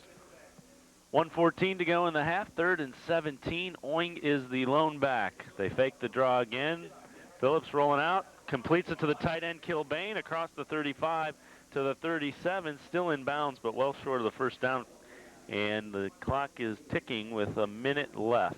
We're inside a minute, one timeout remaining for the Polar Bears, and now they'll use it, 59 seconds. Yeah, I thought I saw a timeout signal a little earlier than that, maybe a couple of seconds earlier. As a matter of fact, one of the officials coming toward the sidelines, he may want them to put more time on the clock here. It's 59.0 right now. We'll see what he says. But, what's important here is the fact that John Carroll gave themselves more room for the punter here. Mm-hmm. And the other thing you have to consider, Dave, in this situation, if you're not all that thrilled with letting Hostetler handle the ball deep, you may want to think about kicking it toward the sideline or near out of bounds, because the Polar Bears, while they have 1:04 left, they have no timeouts. Neither team does. So they're not going to have all the time in the world to move here. So even if you only say kick it 30, 35 yards, you prevent the long return, or do you believe in your coverage team enough? And you're right. They put 5 seconds back on the clock, so it's 1:04 remaining in the half now. And Bill Goodrich will kick it away. And it's a high driving spiral. Hostetler takes it at the 13, and he is covered quickly. Brought down at the 20, so they make the right decision, and the coverage team does its job. 52.8 seconds remaining and an 80-yard field for the Polar Bears. Well, the interesting part of that, too, was they were coming. They were bringing the house. They said, the heck with this return. It's probably not going to be returned that well. Number one, Goodrich made a great punt. Number two, the blocking for him was tremendous, because they were playing a numbers game up front, and they just gave him the room to operate, and he just came with a magnificent kick. 24-18, John Carroll leading. Ohio Northern, 52.8 seconds remaining in the half. Ball will actually be spotted at the 19-yard line of the Polar Bears. Quirk has time, has lots of time. Rolls out, going to run it, and he'll be brought down at the 28-yard line. Nice play by the defense. They'll give him that, because that eats up, by the time you set up, you're talking about 15, almost 20 seconds of time will be eaten up by that. And Quirk really didn't want to run with it, but he couldn't find anyone.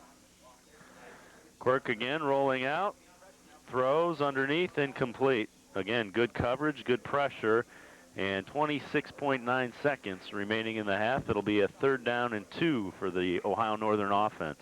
Well, Quirk that time decided if it isn't open, I'm throwing it in the ground, and that's what he had to do. He made a good, smart decision. Now, for John Carroll, oddly enough, this is a situation where you almost hope they throw the ball here, because you get a little bit of a shot left after this, because they would stop the clock if it's incomplete. 3rd and 1 from the 28. Blue Streaks show blitz and then drop back. Quirk has time. Trying to set up the screen. He has Garrod, and it's going to be a first down across the 30, but just to the 31. 19.4 left. Clock will stop until they reset the chains. Well, and that's going to do it for the half. What they just did is essentially, unless they want to take one shot at it here, is they gave themselves a chance to run out the clock. But look at this, Dave. They're going to go for it here. Quirk has time down the sidelines to the 40, and it's brought down immediately is Ben Whitwer. 10.7 as they will again stop the clock while they reset the chains. Well, if he get one more quick play off here, they have a shot at a long field goal or the Hail Mary. The referee is making the referee get everybody in position at 10.7 seconds. And he says he's going to down it. Let's see if they down it or if they fake it. No, and he does down it. Oh, and a couple more seconds went off that clock. Let's see if they add back another second. 8.5 is what it shows. Yeah, well, Quirk was pointing at, one of the receivers rather, was pointing at the clock saying, hey, guys, we have another second or so coming there. It's 10.7 when they snapped it.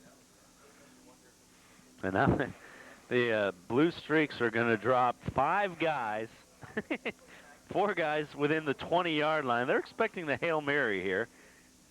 Well, what I would do here Wow. is I'd throw the ball just over the 50 and then, Yeah, lateral it and run it. give it a better chance. Shotgun formation now for Quirk, and I don't know what the Blue Streaks call this. He's going to throw it over the middle. Here's the flip back. And it comes back to Lee. Lee to the 30, to the 20. He's got a chance. And Lee out of bounds at the 1. Time expires. What a Wow. quick play. They had a pitch back to Lee, who hasn't caught anything in the first half, and he almost had the angle. We talked about you want that seam. He got that seam up the sideline. He almost scored. The official saying, no, you didn't go over the pylon, and that's the key thing. If he gets the ball over the pylon, he scores, but he didn't before he went out of bounds. What an incredible way to end the first half. And for John Carroll, you got one word. Well, yeah, I guess your defense did what it was supposed to because you kept him out of the end zone, but boy, did you make it interesting.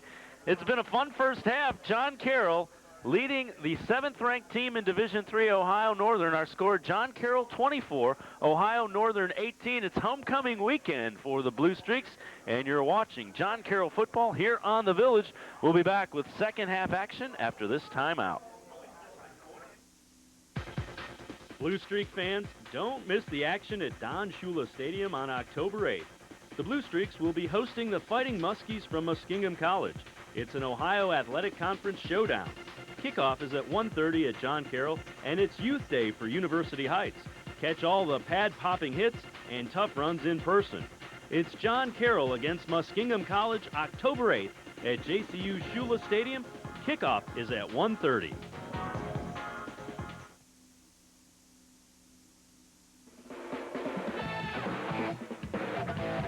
Welcome back to Shula Stadium. 24-18, John Carroll leading.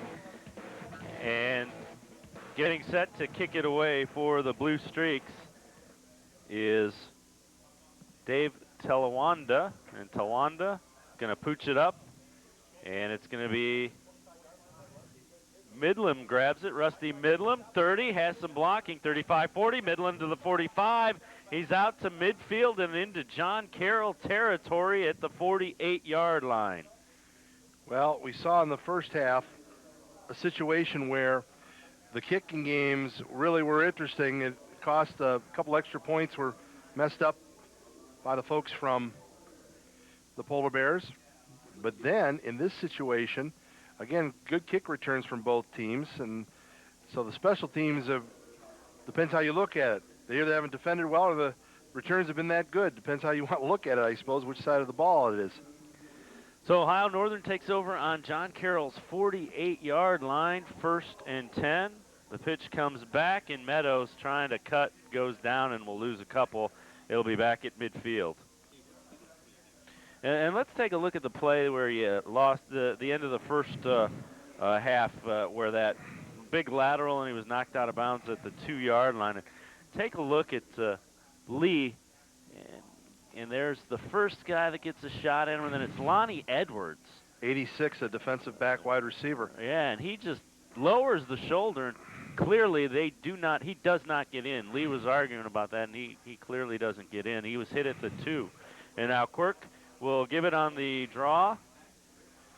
And Meadows will get back to about the 50. It'll bring up a 3rd down and 12 for the Polar Bears. Well, even though the defensive back, the defensive back you could see was over the pylon, so therefore he had pushed him away from it, right. So made the call easier for the official on that side. But that was the old hook and trailer, as actually they did it over the middle. Usually you do it down the sideline, but Ryan Lee was coming. That was a textbook play by Lonnie Edwards as well. Just lowered the shoulder, pushed him out, and I mean, we're in the 3rd quarter. We're still talking about it. That was a heck of a play. We'll be talking about that for a while.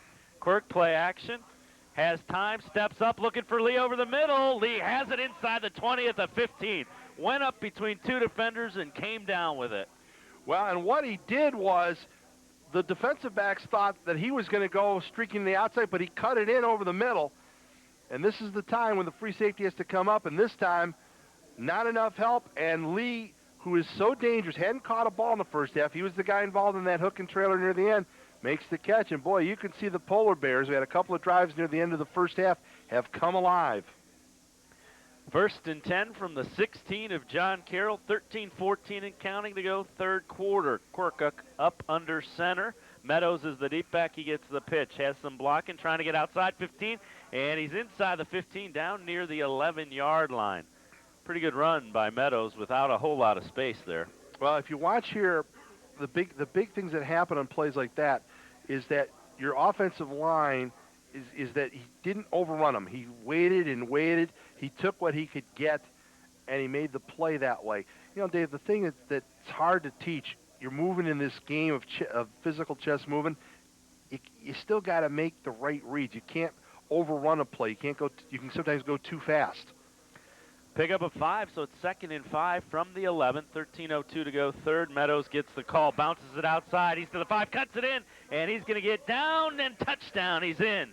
Nice run by Meadows to tie the game up at 24 with a point after that could potentially put Ohio Northern ahead. Twice in that he made good lateral moves, subtle little cuts, but you notice he never stopped going forward. Watch. Little cut to the outside, and going to cut it back to the inside. But he kept going forward, Dave. He didn't make himself a stand-alone target. He kept moving, and he made guys make plays, and nobody could by the time he crossed over. And now the Polar Bears will try to put the point after that would give them a 25-24 lead. Folks will be on to attempt it. Falk's kick is up, and it is good. 25-24, Ohio Northern takes the lead on John Carroll. You're watching John Carroll football here on the Village TV. And with 12:57 to go in the 3rd quarter, Ohio Northern takes a 1-point lead. Blue Streak fans, don't miss the action at Don Shula Stadium on October 8th. The Blue Streaks will be hosting the Fighting Muskies from Muskingum College. It's an Ohio Athletic Conference showdown. Kickoff is at 1:30 at John Carroll, and it's Youth Day for University Heights. Catch all the pad-popping hits and tough runs in person. It's John Carroll against Muskingum College October 8th at JCU Shula Stadium. Kickoff is at 1:30. John Carroll's women's soccer team will try to get conference play started the right way. Among the teams invading University Heights are defending league champion Otterbein on October 5th and arch rival Mount Union on October 19th. The Blue Streaks are getting ready for OAC action and prepared to defend their home turf. Come on out and give the Streaks the home field advantage at Shula Stadium. That's October 5th against Otterbein, October 19th against Mount Union. Welcome back to Shula Stadium. The Ohio Northern Polar Bears have taken a 1-point lead, 25-24, and now Folks will kick it away. Now, at one point, the Polar Bears were down 17-6. This is their first lead of the football game. And back deep will be Carter Wheelo, Tommy McDonald, and Anthony Finelli. Little onside pooch kick, and he touched it before the 10 yards. I think a flag came in. Tried to fair catch it. Andrew Provost did for the Blue Streaks. Well, if you put your hand up and you call for the fair catch, they can't touch you. And that's what the penalty's going to be. Now, that's why you see kickers. There's interference with the right to catch the ball. The thing is, what you want in that situation, Dave, is that pooch is designed to catch you off guard so you don't react properly. What you normally would like to do, in most cases, is put it on the ground because that takes away the fair catch, and anybody can grab it once it goes 10 yards. Well, these two teams, you talk about everybody's throwing the kitchen sink at everybody right now. I think what he was trying to do is he didn't. They were trying to kick it a little bit deeper because Lee was back there, and if he gets that a couple yards further back there, I think Lee may catch that without any problem. That's a possibility, too. It's a little pooch play. There's several ways, several things you can do with it. But now it's going to be interesting because John Carroll's got the football in excellent shape. Look at this. They're going to start on the Polar Bear 38-yard line. And Doug Phillips comes out, a guy who was 18 of 25 in the first half, 215 yards, 3 TDs, 1 interception. Conrad split to the bottom of the screen. And Tom Miller to the top. It's Conrad in motion. They pitch it to Miller. Miller wants to throw. He's going to keep it and run, and this one's sniffed out. Flag comes in late. May have been a late hit or a face mask. There was nothing downfield. 2 defensive backs had the receiver covered. It is a face mask. Boy, that's 2 disastrous penalties in a row for the Polar Bears, who, let's face it, they've had the momentum since late in the second half. Watch what happens. This is just, the play gets destroyed here. It took a while to develop, but see right here, he can't throw it. There's nobody to throw to at this point, so he's just trying to improv best he can.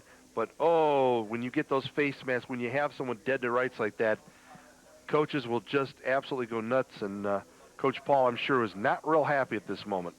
Jake Bennett did a good job of coming off the corner and really shutting that down before it could get started. It'll be a 1st and 9 after the penalty, though. And Oing will get the handoff, breaks a tackle, 35, still going, and he'll get down near the 30-yard line. Nice inside tough run by Brandon Oing. Well, the thing is that the Carroll linemen are going to have to keep coming because here comes that blitz from the right side of your picture right there, and they take it up inside. Well, if you want to stop the blitz play, you run a few successful plays inside and take that away.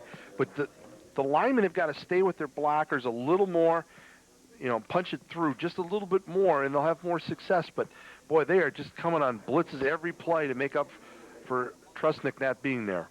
Handoff goes to Oing, and he's going to fight forward, and he's going to be short of the first down. He gets out across the 30, but it's going to bring up a 3rd down and about 2. Well, my guess would be that you might see more of that controlled passing game. This time, look at it. There's just no place to go, and Oing was just trying to figure out, well, who can I follow? And there was nobody to follow, and then it was National Gang Tackling Week. So now you got that 2 yards. I wouldn't be surprised he just does a quick little dump out with the 4-receiver set here. They go out of the I formation. Oing is the deep back, Johnston the up back. And now Oing will move into more of a slot. Rolling out, looking for Oing, has the first down, 25, and he's knocked out of bounds. But again, they just do dump it out, pick up the first down, and get a fresh set of downs. Well, Oing is very comfortable with this. They used to do things like this at Green. He could move out of the tailback slot and come out, and you could do things like that. Good football player who was at Green. They've had some good ones. Ray Kenda was their fullback, tailback. Green just keeps getting better and better, and they keep producing some pretty good high school football players. Andrew Wellick, their kicker, just won a game for Eastern Michigan last week. Up under center is Phillips this time. Oing again. Now into a T. He's going to get it. Johnston leading the way, cuts it back, and he'll get pick up a couple down to the 23. Well, the other thing that's been interesting is that I think Ohio Northern has said, okay, well, if you're not going to use the tight end much, then that just frees us to bring some people. But, boy, they're putting a lot of pressure on their secondary to guard against the big plays. And, they're the number 1 defense pass efficiency-wise this season in the NCAA, let alone the OAC. So this is a team that obviously has decided they're going to do what it takes to keep Carroll off balance. Oing again, the deep back. Johnston is the up back. Phillips rolls out. Has his man complete. Carter Wheelo trying to spin free, but can't get away from the DB there, and it's going to be a first down at the 12-yard line. Nice, efficient play again. That's Jake Bennett on the tackle. The controlled passing game. This is all this is. Phillips, comeback route, nice safe play to Wheelo. And again, as a defensive player, you hate that play. And the reason you hate it is you know you're not giving them anything deep, but they're still getting first downs. They're still moving the football. It's almost like torture. You just can't seem to stop them for some reason. Inside of 10 minutes to go third quarter, 9:55. It was actually Ryan Robertson on the tackle. Phillips up under center, gives it to Oing, trying to bounce it outside. He's going to get pushed out of bounds at the 6. Well, Carroll hasn't really broken a lot of long runs, but what they've done is Oing had 44 yards in the first half, but he had 41 in the quarter, and it seems like here again the start of the third quarter, they've rediscovered some of that running game. Again, you just got to do enough against a defense like this, and it opens up that controlled pass game. If you just run the football just enough, then you'll be fine. That's what Carroll essentially wants to do. 9:44 to go in the third. Oing gets the call again, trying to bounce it outside. This time he is run down, and he will lose a couple. It'll be third down from about the 7-yard line. Well, bounced is what he tried to do, but by the time he bounced, there were too many bodies there, and specifically, you're looking right there at the Polar Bear defense. They've made some really good reads. They're just not letting them do what they want to as far as getting big plays on the running game. But here's where they've been getting killed. Doug Phillips making big plays, especially on third downs. 3rd and 4 from the 6. They pitch it to Oing. Looked like he wanted to throw it. Tucks it under 5. Cuts it in. Oing. Touchdown, Brandon Oing. A nice tough run. And that will give the Blue Streaks the lead. And it looks like there's a Polar Bear defender down in the corner by the pylon. Yeah, one of their players really got crushed on that one. Let's look at this again, because I thought the same thing. It looks like he's thinking about throwing. Yeah. He was putting the grip on it like he was going to throw the football, but he thought the better of it.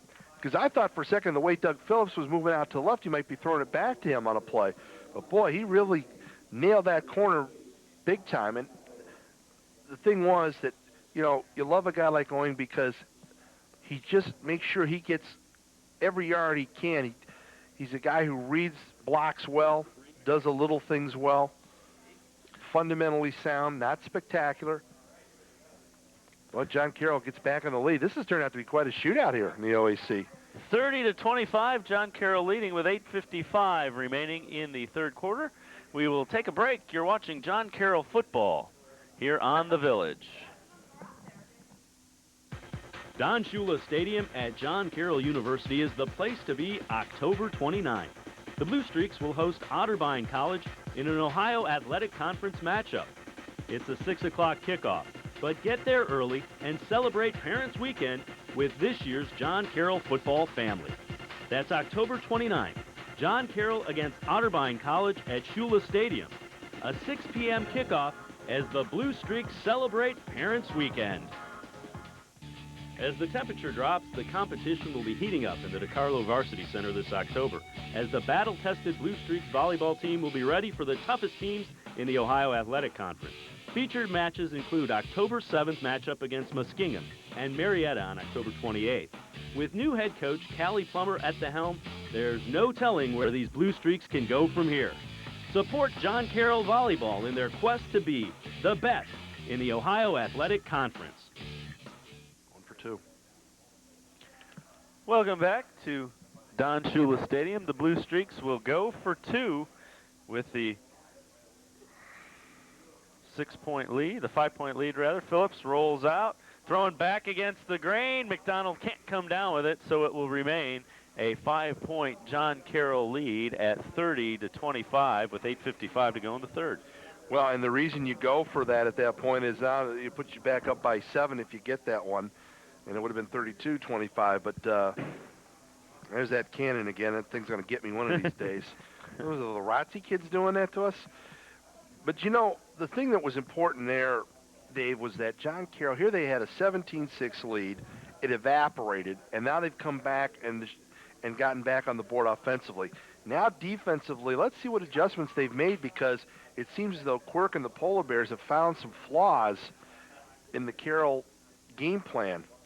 And you know, Ohio Northern, you talk about a football team. You know, they've had a good run the last few years. People don't realize how good they've been, and being the number 7 team in the nation, you know, they don't get a lot of that national publicity around here. But boy, I'll tell you what, they've had a terrific run in the last few seasons. And the thing that makes them so successful is they've done a good job of really getting some high quality kids in there. Boy, I'll tell you, I'm impressed with some of the guys they've got.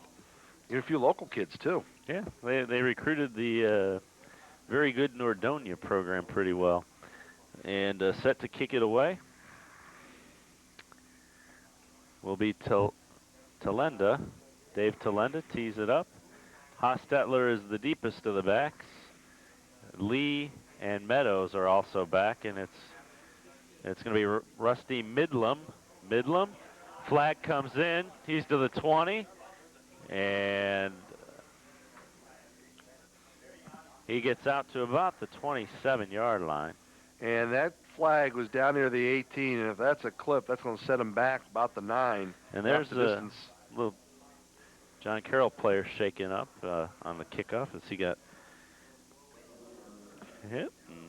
They're going to sort this out. Yeah, I can say I never really like the return when you go across the field like this. Now, he's going to go across that field, and it's almost asking for a seam. See what happens. The clip will come up right there. And they just waved it off. They say that that's not a, they waved the penalty off. Huh. Well, it looked like he was in the back to me. Yeah, it'll be spotted at the 27, so field position is not bad. Look at these numbers, Dave. We have 304 yards total offense for John Carroll, 287 for Ohio Northern. 30 first downs for John Carroll, 25 for the Polar Bears. They give it to Meadows. R.J. Meadows lowers the shoulder and gets out to about the 34. Not a bad pickup on first down. The offenses are just really starting to get in sync. Doug Phillips right now, 20-27 for John Carroll. Quirk 11 of 16 for 198. But, you know, this Meadows is starting to make a difference. They're starting to try to get him the ball because so far Brian Lee, except for that one catch, hasn't been a big factor here. 2nd and 3 for the Polar Bears. Quirk up under center. Meadows is the deep back. He takes the pitch, and Motley grabs him, and the defense catches him. He'll be spotted just across 35. It'll bring up 3rd down and 2. That was Motley and the crew that time who came in and made that play. You know, and the thing was, Meadows had turned it up inside, and again, you look at this one-on-one tackle. You got to make these kind of plays so that you prevent the big runs. It's this 3rd and short. They got some options here, Dave. They wouldn't be surprised they throw the football here. 7:40 and counting to go in the 3rd quarter. They give it to Meadows, and he's not going to get it. Good job by Ray Quintana to come up and run support and knock him down well short of the 1st down. Basically no gain on the play. Yeah, the Lake Catholic senior makes a great read, as you'll see right here. Comes right there, and he squared. He hit him right in the shoulder. Anthony Finelli cleaned him up. Yep, good deal there for the John Carroll Blue Streaks. That's what they wanted. They needed a 3-and-out stop, and they got one there. Now Lee will kick it away. Anthony Finelli is awaiting the kick for the Blue Streaks, and he will be at the 31-yard line as Lee is at his 21 to hit the ball. Snap is good. Lee's kick is off the side of his foot. And it's going to take a Polar Bear bounce, but the Blue Streak's going to have great field position at their own 43-yard line. Well, you can tell that came off the right side of his foot, the way that ball was spinning away. And you hate when you do that. That's just like you had a nice tee shot, you got a nice second shot into the green, and you just push it. Feel like, oops. And again, Carroll with that quick huddle. Let's see what they do now. 6:40 remaining in the 3rd quarter, and if you can move the ball, run some time off the clock, and put some points on the board, you got to feel a whole lot better about your situation. And, of course, Carter Wheelos had 84 yards, 4 catches. Tom McDonald, 4 catches for 47 for the Carroll offense. Wheelo in motion. Shotgun formation for Phillips. He'll give it to Vanderord. John Vanderord gets out to the 45, pickup of a couple. And he only played for, what, 1 run back in the first half because then he came out with a little bit of an injury. Yeah. But, again, the Carroll rushing game hasn't been all that great, but they've been efficient. They've done what they've had to do. And what you want right now is if they're going to throw the ball, they'll probably try a 5 or 6 out, little short out. And, again, I think you're going to see Polar Bears coming on this play. Shotgun formation, 4 wide receivers set. Phillips dumps it off. Wheelo has some room. He's to the 50. 45, spins down to the 43-yard line of Ohio Northern. It's a first down. Well, if they were coming late on that play. And what happened was, that's the play. Remember earlier is Wheelo's coming up limping. All this is a little crossing route. This is almost a comeback route instead, and goes to the outside. That short little pass, not quite over the middle, but that opens up because there are times the linebackers aren't going to be there. 5:40 and counting to go in the third quarter. 1st and 10 from the 43 of Ohio Northern. Phillips draw. He has room. Vanderord 40 to the 35. Lowers his shoulder. Gets down to the 30. A nice run by John Vanderord. And another first down for the Blue Streaks offense. Well, the offensive line does a great job. They set this thing up perfectly. The linebackers are dropping, and Vanderord made a lot on his own. He made an extra, 5-6 yards on his own on that play. Boy, this Carroll offense, they hit you a lot of different ways, don't they? They sure do. Shotgun formation again for Phillips. Vanderord lines up next to him. 4 wide receivers set. 5:07 and counting to go in the third. Phillips handles the low snap, has time, has a man open, touchdown! Flag comes in late, but it's Matucci with the touchdown catch from Phillips. That was about a 25-yard toss of the flag into the end zone. Let's see what this call is. I'm going to guess it was interference, but, he's going to call a late hold. There was a blitz coming from the outside. They picked that up, so I don't think that's where it came from. Pass interference against the Blue Streaks. Called him for a push-up. Well, we'd seen earlier in this football game a couple of times where there was some bumping and grinding going on between the defensive backs and the wide receivers, and they didn't call anything. This time it's a little harder to see. It wasn't one of those that you could see from up here. Boy, that sure came late, though. Let's see if you can pick up anything here. Well, from where we pick it up, you really can't see anything per se. But it could have come right before the camera picks him up, too. Because he did get some separation, not much. But if you see an arm kind of sticking out like that, sometimes that's the indicator something was going on between them. Let's see. So it will now be a 1st and 25. Yeah, right there. Yeah. Yeah. Because like I said, if you see that right arm out like that, something kind of indicates there was a separation that wasn't just because of speed. 1st and 25 from the 45 now. Vanderord is the back behind Johnston. Movement, no flag. Phillips trying to buy time. Throws downfield, complete. And it's Conrad who has it at the 25. There you pick up 20 the quick way. Well, let me tell you, the interesting part of that was Phillips will actually freeze a lineman.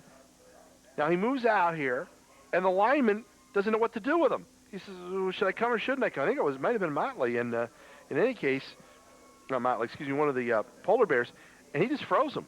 He bought an extra second long enough to get the ball on the comeback route. 4:51 remaining in the third quarter, 30-25. John Carroll leading by 5, and it is now 2nd down and 7 after the big pickup. I think it was a defensive end, Adam Fitzsimmons, out of Springfield, Ohio, from Catholic Central down that way, who just found himself sort of frozen for just a split second, just enough for Phillips to buy some time. Phillips is shaken up on the play. Steven Spence is now in as the quarterback. Shotgun formation. Spence in the shotgun. Gives it to Vanderord, and he trips. He had a hole there, and he tripped. Spence, a sophomore out of Steubenville Central Catholic. kid is, this is a hard situation you step in. You don't have a chance to warm up. You don't have a chance to do anything. You don't want to burn the timeout because you're in the second half. So all of a sudden, he's the guy who's got to come in there and do it. Right now, Phillips on the sideline trying to walk it off, trying to run, get his step back. I don't know if he might have cramped up a little bit. They were working on a calf, looked like. Shotgun formation for Spence. He's going to throw it deep. Conrad has it at the 1. A great catch by Conrad. Joseph Conrad, just a perfect adjustment, came down and got the foot in. Yeah, I'll tell you something funny, though. I was watching him going down the sideline. It looked like he might have got away with a push-off because there were some hands involved here. Spence wings this thing. And it was earlier on than that, but I'll tell you, it was good. He kept his feet. That's a heck of a throw for just coming off the bench. Yeah. I mean, he made that as perfect as you can make it. So it'll be first and goal from the 2-yard line, 4:04 remaining third quarter. And we'll take a timeout. 4:04 remaining third quarter, 30-25. John Carroll leading Ohio Northern on homecoming at John Carroll. We're watching John Carroll football on the Village. John Carroll's men's soccer team is in the heat of competition against some of the best teams in the country. The Streaks are looking to return to prominence and the NCAA playoffs to continue the winning tradition. Crosstown rival Baldwin Wallace on October 12th and defending OAC champion Wilmington on October 22nd will be in Don Shula Stadium this month. Come and cheer on the Streaks as they leave the Yellow Jackets and the Quakers in their playoff wake and try to return to the NCAA postseason playoffs. Blue Streak fans, don't miss the action at Don Shula Stadium on October 8th. The Blue Streaks will be hosting the Fighting Muskies from Muskingum College. It's an Ohio Athletic Conference showdown. Kickoff is at 1:30 at John Carroll, and it's Youth Day for University Heights. Catch all the pad-popping hits and tough runs in person. It's John Carroll against Muskingum College, October 8th at JCU Shula Stadium. Welcome back to Shula Stadium. Handoff goes to Oing, and now he'll be down at the 1. So it'll be second and goal from the 1, and 3:51 and counting to go in the third as they give it to Oing. Well, that time they went to the full house backfield with 3 men set tight. Nothing fancy here. You just want to move the football and just get a little bit of a surge. Right now, my suspicion might be even a quarterback sneak from Mr. Spencer's in for Mr. Phillips. 3:30 remaining in the third quarter. Spence keeps it, and he will get into the end zone. Touchdown to make it 36-25. John Carroll with the lead with 3:25 to go in the third quarter. Well, I think we can definitely say that the Carroll offense has recovered. And I think we got a late flag that came in, did we? Well, we'll see. We got a discussion here. And it did, yeah. The late flag came in. Now, this could be most anything. Let's see what we have here. Oops, personal foul means there was a little activity going on that shouldn't have happened. Hard to tell with all those big bodies in there. But how about Spence coming in, making a big throw, setting up the score? And boy, for the Polar Bears, who'd come back to take the lead early here in the third quarter, this has been devastating.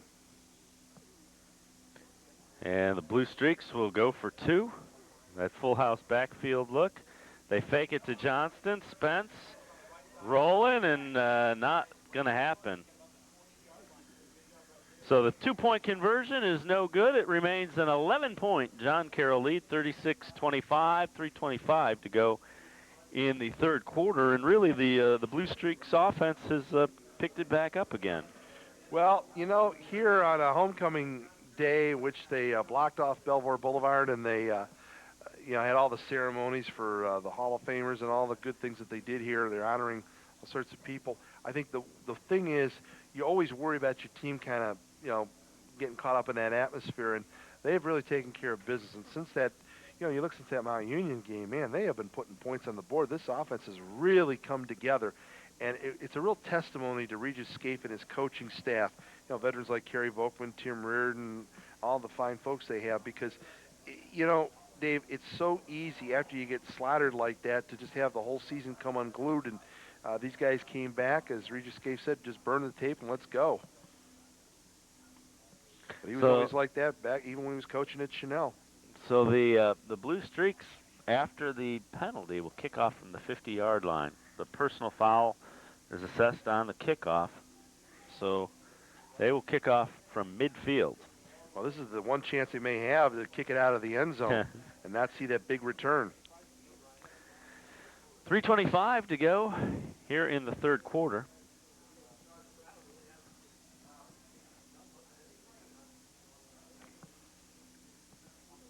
Of course, you could always gamble and try the onside kick, but you wouldn't think you would do that, right? You just try to get it out of the end zone. Dave Talenda will kick it away, and he indeed does hammer it out of the end zone.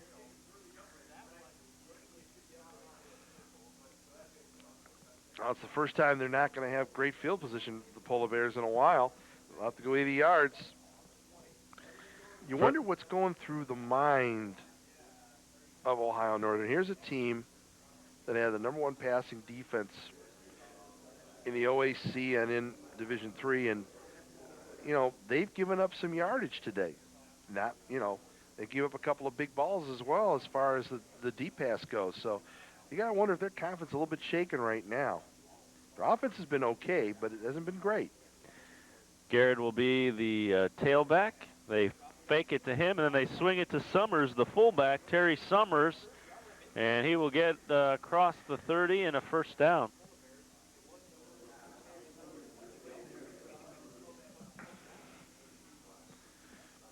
The Blue Streaks, they really can't afford to sit back. You can't, you like to play some zone, but the clock isn't even a factor. It's 3:16 left of the third. There's so much time left. Quirk's going to have enough time here. They fake the screen the one way, come back the other way. And all the Polar Bears want to do here is just move the football, get one solid drive together, and they're right back in it. Quirk wants to throw, has time, feels the heat, going to throw it downfield. Lee has it. Incomplete, out of bounds, they say, near midfield. And now Lee's going to get a talking to. Well, the bad thing was nobody was right there to make the call. You had two officials coming from two different angles, and they're kind of looking at each other, and boy, that'll upset you, especially if you think you made the catch. And really, it looked pretty good from here. We couldn't tell exactly, but Lee's been a guy who hasn't found the game. 2:51 to go in the third quarter. Second down and 10 from the 32. Pitches it to Garrett. He has some room. He's to the 40. Garrett to the 45. Spins and will be brought down at the 48-yard line. A nice run by Derek Garrett. Polar Bears right now are using Garrett more and more, and they're trying to use him to set up that passing, and they're trying to get that one home run ball if they can, or a nice deep out pattern. And what you want to do here, if you're the Polar Bears, is just keep getting first downs. Right now they're seeing a John Carroll zone, and they think they can shred it via the run or the pass. Garrett rolls out, throws, complete to Porter, and they say he's out of bounds.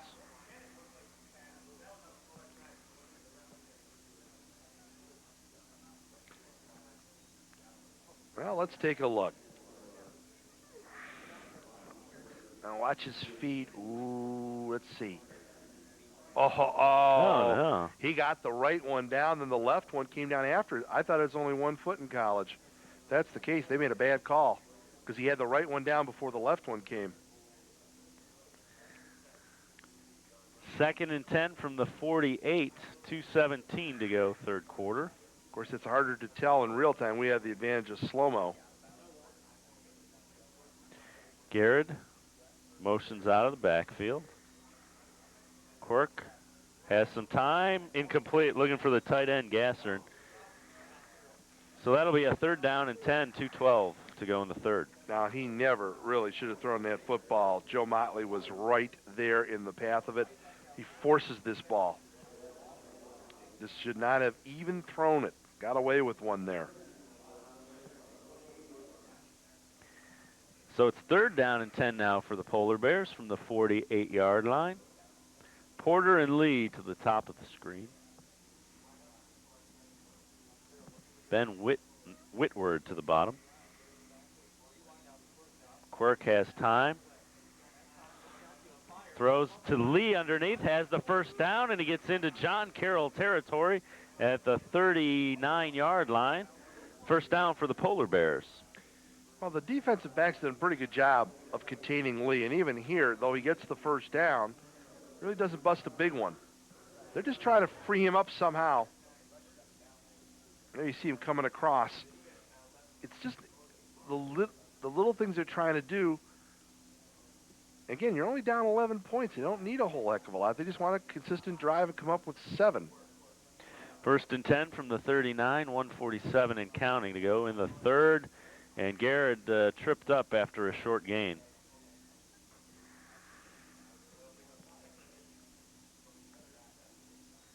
Give him 2 yards, so it'll be 2nd down and 8. I'm not sure we thought we'd see this much of a point, this many points rather on the board. I'm really surprised. I thought we might see a little more defense than we've seen, but both offenses have had their moments. Ball spotted at the 37-yard line, 1:10 and counting to go, 3rd quarter. Play action. Quirk has time, trying to set up the screen to Gasser. Not going to happen. Good job of reading that by Luke Palmisano, and he throws him for a big loss. Back, I think they're going to mark it at the 45. Yeah, the Lake Catholic product came in there, and he just smelled that all the way. The blocker had no chance to even put a paw on him there, and he just read it perfectly. And that's the danger of those plays, of those long screens. If someone reads it, boy, they can tear you up and set you backwards. So it'll be 3rd down and 17 from the 45-yard line.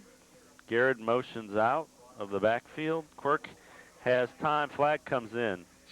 It looks like either the receiver or the tackle moved too soon before the play ever got started. 21.2 seconds remaining in the 3rd, a false start, and now that'll back him up to midfield.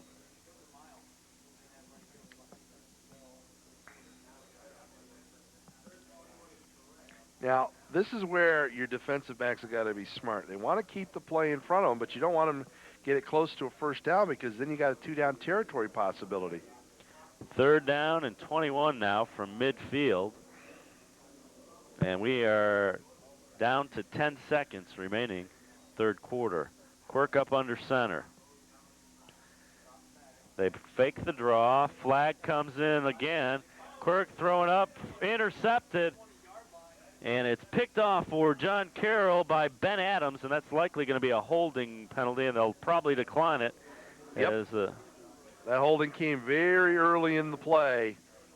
And really, Quirk. Actually, it's Luke Palmisano that gets the interception. Well, he's had a couple of big plays now in a row. We had that, he destroyed that screen, and you know what?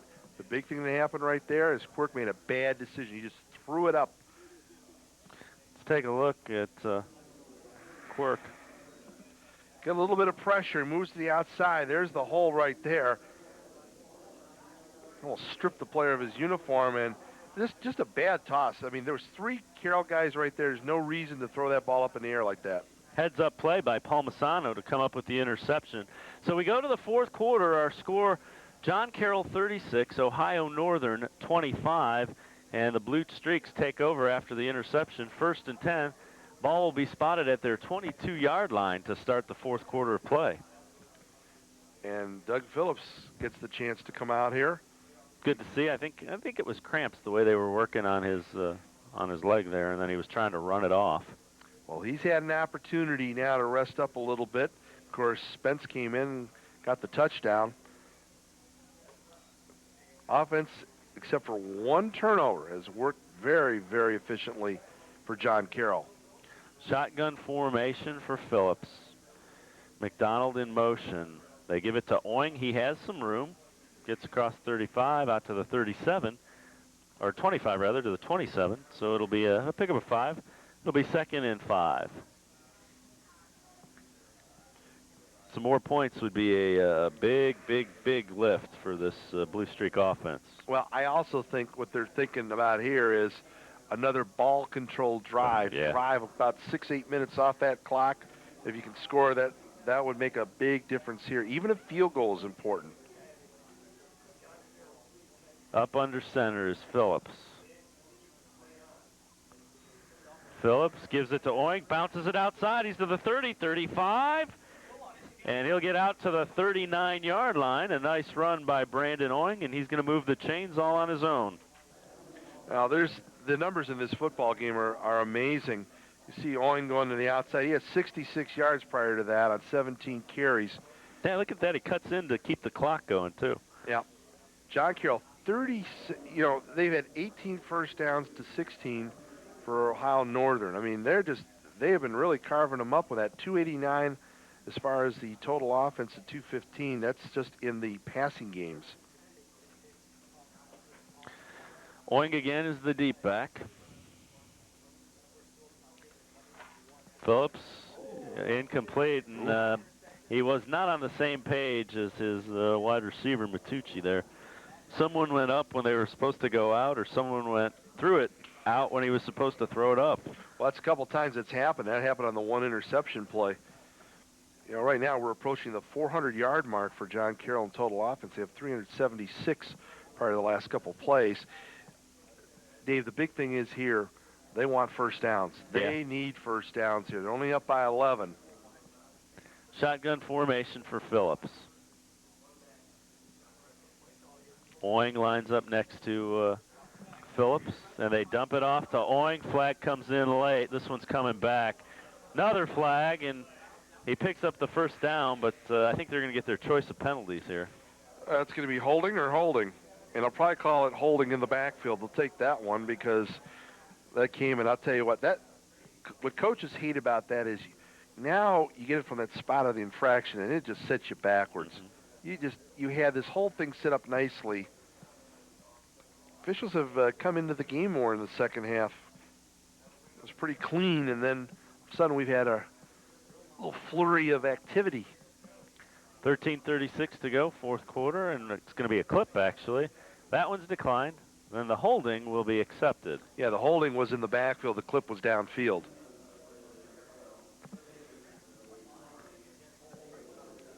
Well, at this point in the game, you're 13:36 left in this football game. And it wouldn't surprise me if John Carroll tries to strike a deep one here, because even though you'd like to possess the football, you know these guys are going to gamble. You know they're going to start some blitzes because they want that ball back. So there's a chance to bust one on them. This might be the time. Pete Spackner splits out to the bottom of the screen. Matucci is inside of him. Phillips wants to throw. Looking for Oing, and incomplete. This will bring up a 3rd down and 20. 13:12 to go, fourth quarter. Yeah, I'm surprised that the Polar Bears don't blitz to the right. Right-handed quarterback, the offense is right, because with a right-handed quarterback, that's where he wants to go. He wants to go to the right. You would think they might be coming there more often. They tried a little more of that in the first half.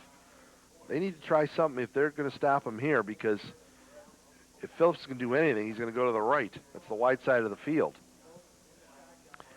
3 wide receivers to the top of the screen. Oing lines up next to Phillips in the shotgun. Phillips breaks free, throwing it. Matucci can't come up with it. Incomplete. Flag comes in. I think it's going to be pass interference. Well, the tough part about that call is that really it was behind him. And so the defensive back, he also has a right to the ball. Watch here. See, boy, he almost does the old jump dump pass. Now he throws it, and the defensive back has a right to the football. Oh, that's a pretty ticky-tack call, I think. He really didn't get much of the shoulder, and Matucci had to reach back for that thing anyway. I didn't like. I don't know. That was one real impressive call there. And it's an automatic first down. 15-yard penalty and automatic first down, so the Blue Streaks get a fresh set of downs, and they get the ball at their 44-yard line. 13:04 remaining in the fourth. Shotgun formation for Phillips. McDonald in motion. They give it to Vander Oord and nowhere to run.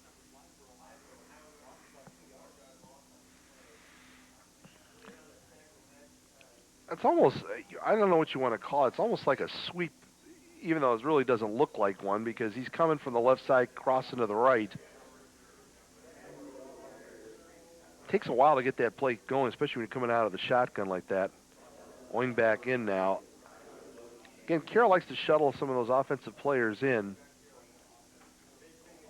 The big series here for the Polar Bears because the clock's starting to wind down a little bit on them if they don't stop them here.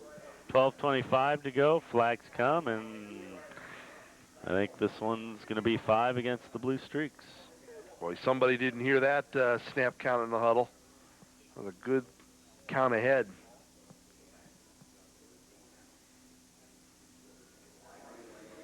Sometimes the quarterback will even fool his own lineman.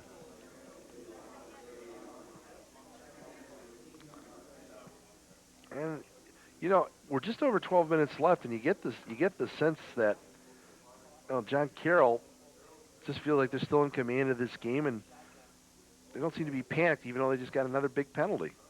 2nd and 16 now from the 38. 12:04 to go, and counting. A little delay. Oing has some space, bounces it outside. 40, 30, or 45 out to the 46. So it'll be 3rd down and 9.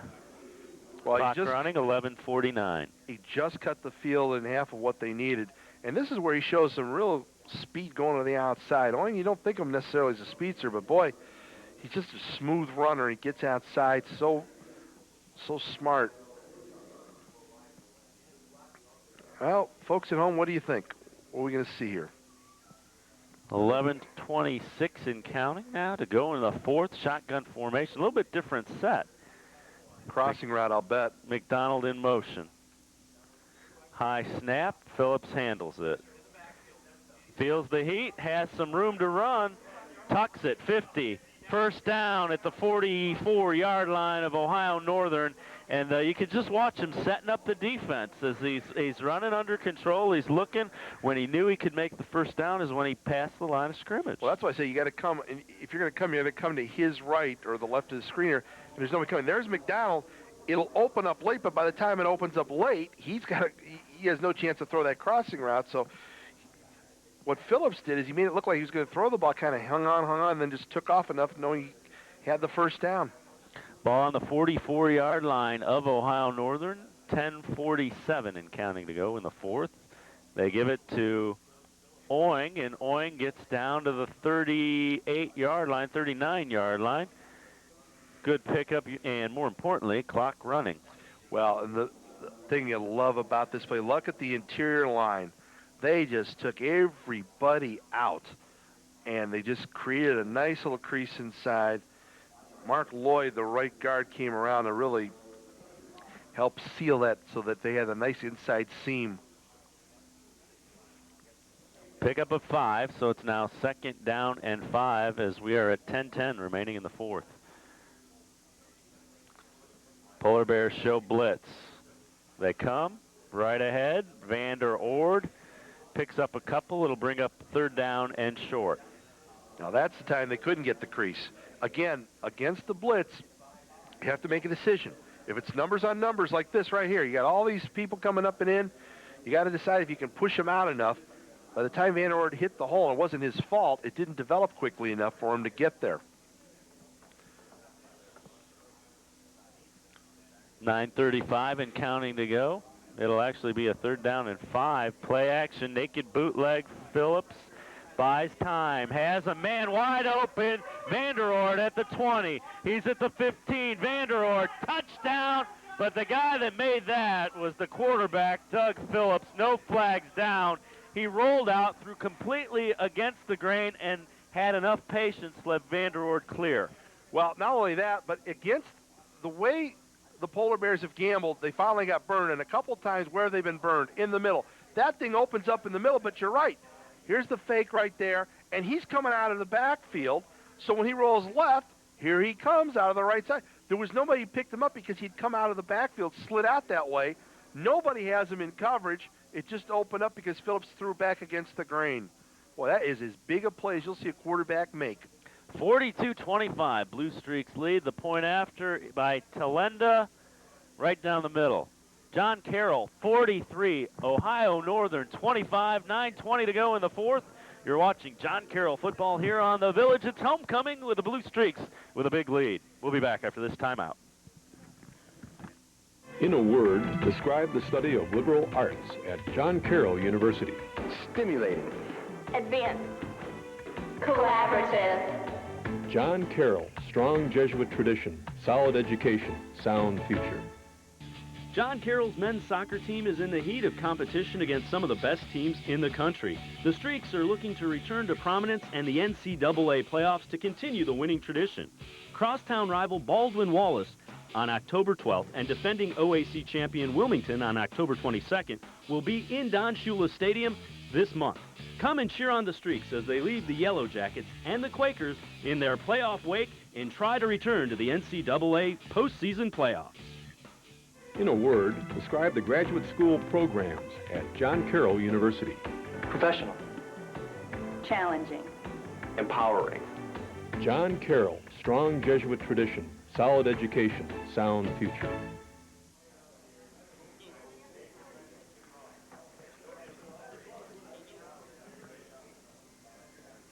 Well, John Carroll now at the 43-25 lead as we'll go for the kickoff here.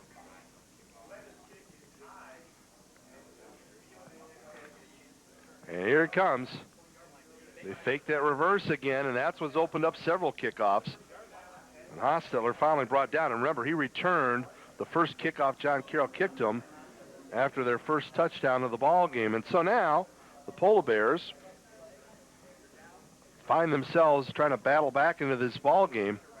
You know, it's funny, Dave, they tried to run that play again where they fake it, and this time they stopped Hostetler. So this time the kicking unit did its job, and the Polar Bears got a long way to go here in more ways than one. Clock's against them. Everything's against them. 9:12 remaining, and from the 29-yard line, they have a long field to work with and a big hill to climb. Quirk rolls out. Incomplete. Porter looked like he had it. Great close there for John Carroll by Kua, Angelo Kua. Yeah, he thought he almost had an interception here. He read the quarterback's eyes. Here he comes up, and he almost stole it. Just got there a little bit late. And more importantly, he separated him from the ball. With 9:06 left, now you start thinking to yourself, okay, what can we do if you're the Polar Bears? Because they can't be too patient here. No, down 18, 43-25. You see the score. 9:06 remaining in the fourth. Quirk has to throw.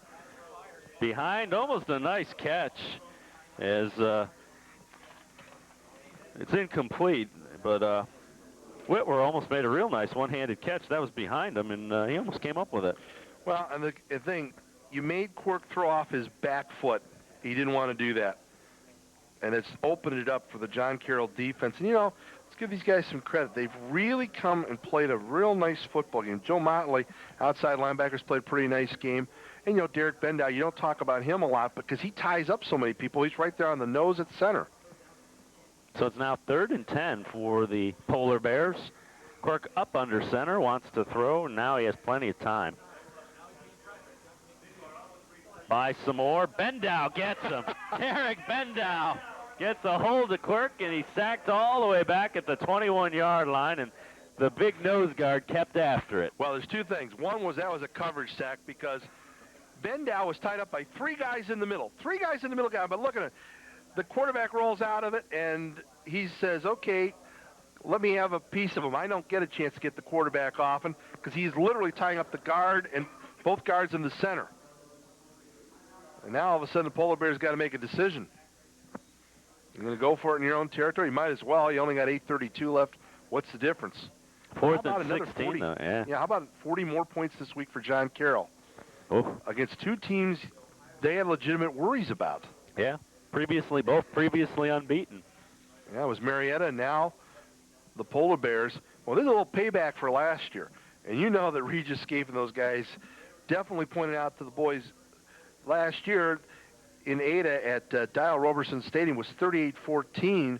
Ohio Northern really took advantage of some John Carroll turnovers. I think there was 3 in that game. So payback has been nice. And of course, this is the team, by the way, a little trivia, in 2003 that John Carroll played when they dedicated, I should say, Don Shula Stadium. Yeah. There you see the dorms here. Just a real nice look to my alma mater. And my brothers and my sisters. They keep developing and adding to it, and just looks real nice. And the Polar Bears will now kick it away. Lee comes on to kick it away, and he kicks a high, and we see Finelli this time with the fair catch out near midfield. And now, you know, Ohio Northern's got to watch that. That could very easily be an unsportsmanlike after they were taunting them, but no flags, no harm. Well, it's obvious the referees are saying, you know what? Yeah. We got reservations. We got to go here. 8:24 to go in the fourth quarter. 43-25 is the score. Well, I think we can now safely say that the Mount Union game was one of those aberrations that just shouldn't have happened. And it's one of those things, talking to Kerry Volkman, one of the assistants before the game, said it was just one of those snowball things. Never saw anything like it in his career.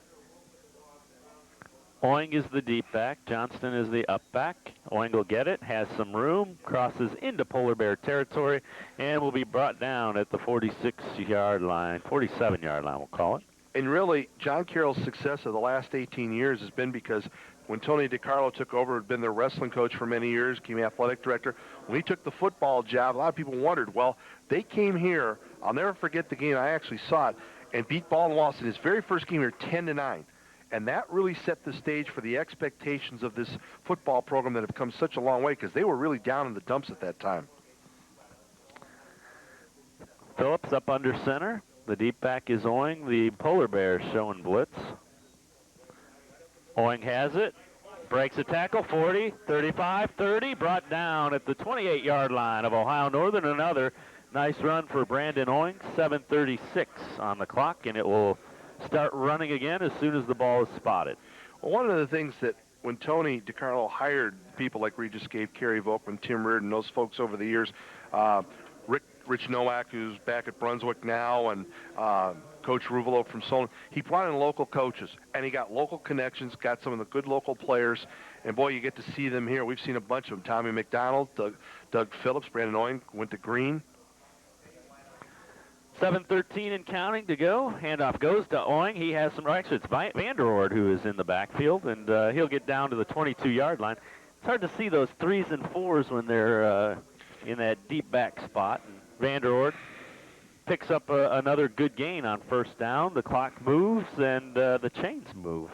This has been an impressive performance by John Carroll. Remember, they surrendered the lead at the start of the third quarter, and they haven't given up any points since. After that initial drive by the Polar Bears, it came back, and offense really had a good, strong third and fourth quarter here. Phillips up under center. Vanderord is the deep back, Johnston the up back.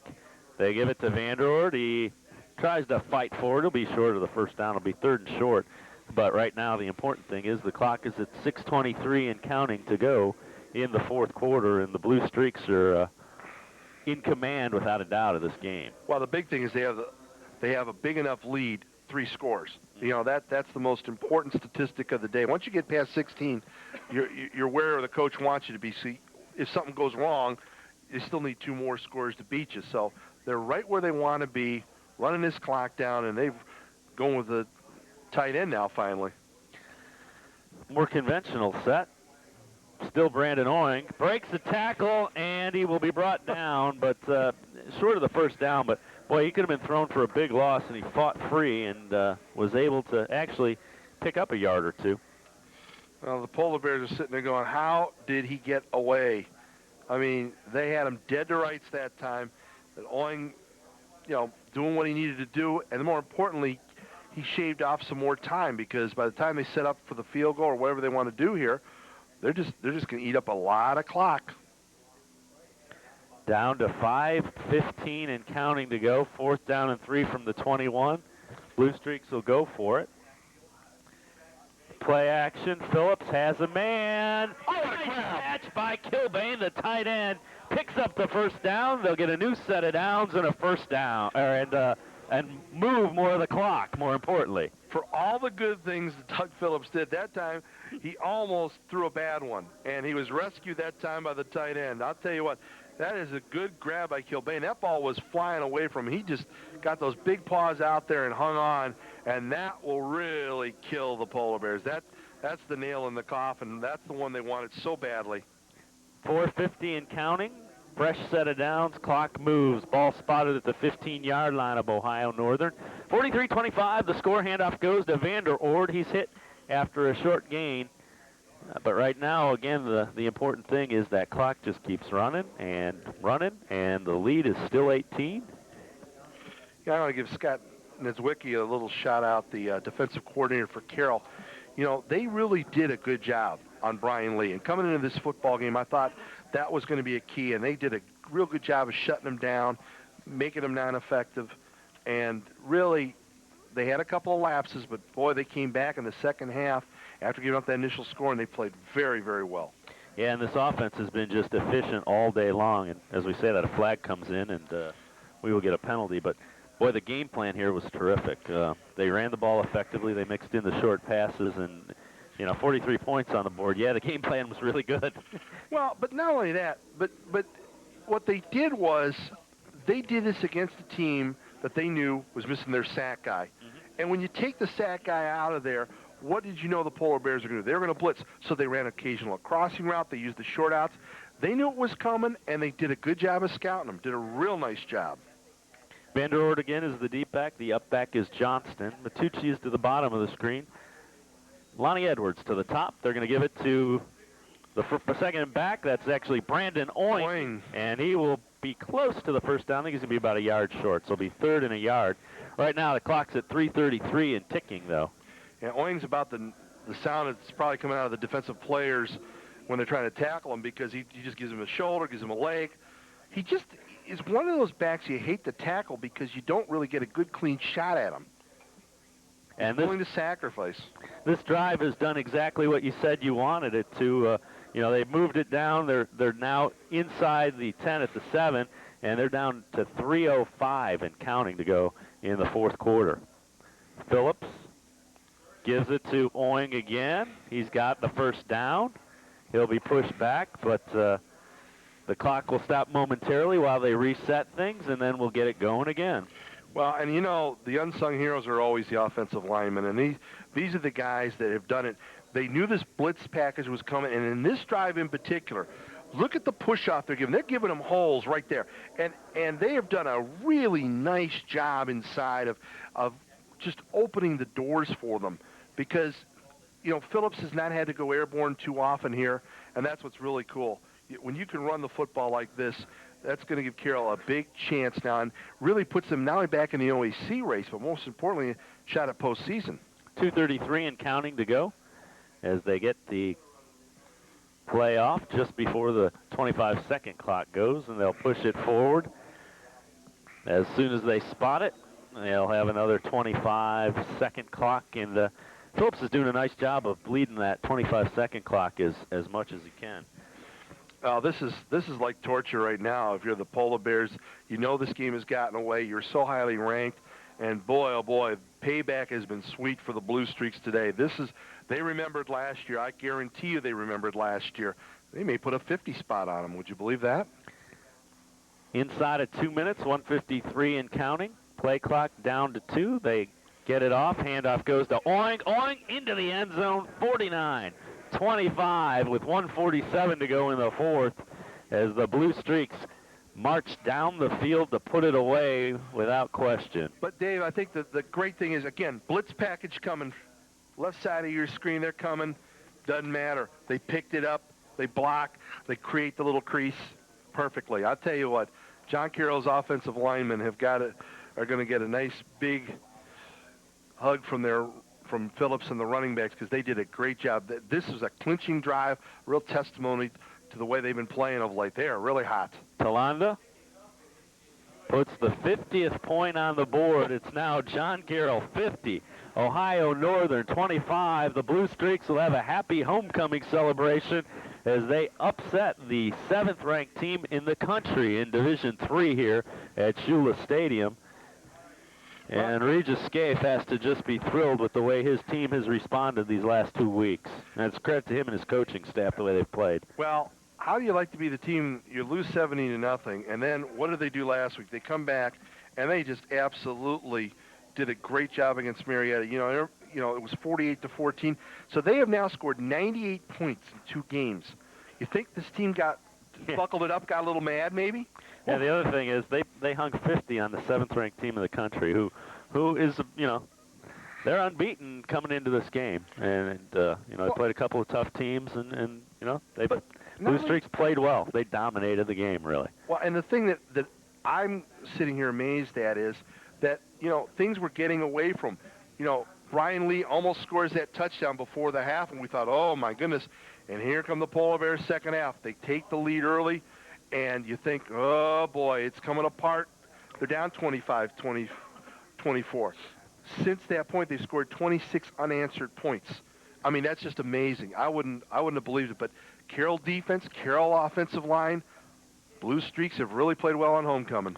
Tawanda kicks it. Midlam grabs it. Rusty Midlam trying to get to the sideline, cuts it upfield 25-30, and he'll be out to the 33-yard line where the Polar Bears will take over 1st and 10.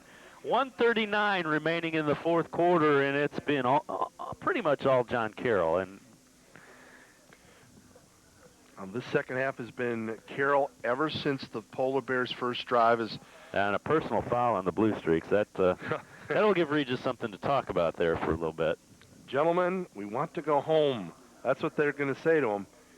And the other thing is, too, you don't want to get the reputation with the officials in the OAC that you're a bunch of yappers. You don't want to get that, because if you get that, they're going to be looking for it. So sometimes in a more innocent exchange, where they might even be kidding, they'll flag you for it in the future. Reputations are made that way. You don't want to get into that. Ball spotted at the 19-yard line, and actually the personal foul, they signaled it against John Carroll and marked it off against Ohio Northern. Officials may have missed a couple today. I know we missed one. That one catch on the sideline by the Polar Bears wasn't called. Quirk gunning it over the middle. Gasser, the tight end, grabs it and gets out to the 43-yard line. Nice throw by Quirk, and a nice catch by the tight end Gasser. Remember on that drive they had that pulled him, they actually gave him the lead. He was a big part of that. Yeah, and we didn't see him at all in the second half. I don't know if they eliminated him or they just couldn't get him the ball. Shotgun again, flag comes in. 1:27 to go, and the play is stopped with the penalty. Well, for John Carroll, that makes him 3-1, and most importantly now, that sets him up for the coming weeks because, Dave, you want to play well. You know that after the Mount Union game, you've just beaten Marietta, you've just beaten Ohio Northern, they get Muskingum next week. And then, of course, here's the thing. 4 of the last 5 games are on the road. Right. So they really need to take advantage of this home schedule. And Capital and Baldwin Wallace, 2 of the highly thought-of teams in the OAC in the preseason. Yeah, the last 2 games of the year. But as was Ohio Northern. Quirk on the run, completes it to Whitwer. Whitwer ridden out of bounds at the 49-yard line, so it'll stop the clock, 1:04 to go, and it will bring up a 2nd down and 6 for Ohio Northern with 1:04 remaining in the 4th. Well, I'll tell you what, I hope people who are taping this game had extra long tape because, man, oh, man, this thing has been all of 3 hours because you've had 2 teams that's just been putting the ball all over the place. Quirk up under center now, as it is 2nd down. Has time, looking for Whitwer, has him, and he is hit and driven down But he will pick up the first down. They'll mark it out at the 45-yard line of John Carroll, so Whitwer picks up the first down. This is nothing but padding the stats and kind of warming up for next week is what it really is. Carroll will give them whatever they want here, just keep everything in front of them. Clock running at 54 seconds remaining. Quirk has time. Now he's going to get sacked. Well, actually, he'll pick up a couple yards, so it won't go as a sack, but the clock is running. 40 seconds. What a win for John Carroll. They needed this game. They came back from some adversity, made some great adjustments. After the initial drive of the third quarter, that's the one that still gets me fascinated because the Polar Bears looked like they were going to start rolling in the second half, and boy, Carroll made some nice adjustments. And now Ohio Northern calls a timeout with 26.9 seconds remaining. Well, at this point, I'll tell you what, John Carroll can bask in the glory of this one. Not only is it a homecoming win, but it was a win of confidence. It's just so hard to believe you could put up 50 points in a game like this. You wouldn't have thought that possible because, you know, well, you don't Carroll forget offense isn't you know, go deep offense, but it was a controlled offense. And this defense is one of the better defenses, you know, certainly in the conference, possibly in the country. They, you know, were giving up the fewest yards passing in the country. Well, bottom line is Carroll performed in the second half when it all really counted. Both sides of the ball, so they got to be happy. 26.9 seconds remaining. Quirk up under center. 3 wide receiver set. He has time. Going over the middle. It's complete. Little hook and ladder again. This one it's Lee that has it, and he's knocked out of bounds again. This time at the 25-yard line, 18.9 seconds left. Well, the last time they tried it before the end of the half, they were more in the middle of the field, so it was more open, but that's the old hook and ladder, hook and trailer, call it what you will. First time I ever saw that was in a playoff game, San Diego and Miami. Never forget that one. Brian Lee he just has not been a big factor in this football game. It's a big surprise to me. Quirk up under center, rolls out. Complete. And it's David Delk, rather. Delk catches it at the 20, but 6.1 seconds, they call another timeout. Well, at this point, this is a statistical thing. Why would you do it? You're down. You're not going to win the game this way. And you know what? I don't want to risk an injury. You know, I'm just my own thinking about this. I don't like to take the risk of injury at this point. I'd just go home. I mean, okay, you score, you don't score. What difference does it make? I mean, you've got 25, so your offense wasn't bad to start with now. Right. But, you know, again, coaches are funny what they will and they won't do. Of course, Regis Scaife, you know, you look at him, he's a guy who's been around. Of course, he also was head coach at Case for 3 years, athletic director. Now, one of his former coaches, Greg Debelak, who used to play quarterback here at Carroll, is the head coach over at Case, and Spartans are playing very well this year. 6.1 seconds remaining. And this should be the last play of the game, barring a quick incompletion. Quirk has time. Nice catch by Whitwer. Unless they call a timeout, they'll reset the chains, and that should be about it. 1.8 on the clock, and I think they may have called the timeout. Oh, man, I'll tell you what. Obviously, these folks don't have reservations for anything. Yeah. Well, coaching to the end. Yeah, I just, you know, this is something I don't like to do because I think that the thing is with the players, you still lost the ball game, and the other thing is, you know, like I said, that dive, you can always, hurt your shoulder, something like that. I think the Carroll coaching staff's more puzzled than anything. Be first and goal from the 6. Quirk brings the play in, and this will be the last play.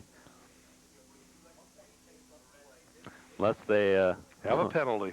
Have a penalty, or they have to try the point after if they score. Blitz is coming. Quirk complete. Whitwer. And the referee said no. The side judge said incomplete. His knee's down, so that'll be it. 50-25, John Carroll beats Ohio Northern on homecoming here at JCU. They knock off the 7th-ranked team in the country, and they improve to 3-1 on the year. Jim Isabella enjoyed it. For Jim Isabella, this is Dave Bacon. We'll see you next time on John Carroll Football here on The Village. We'll see you again.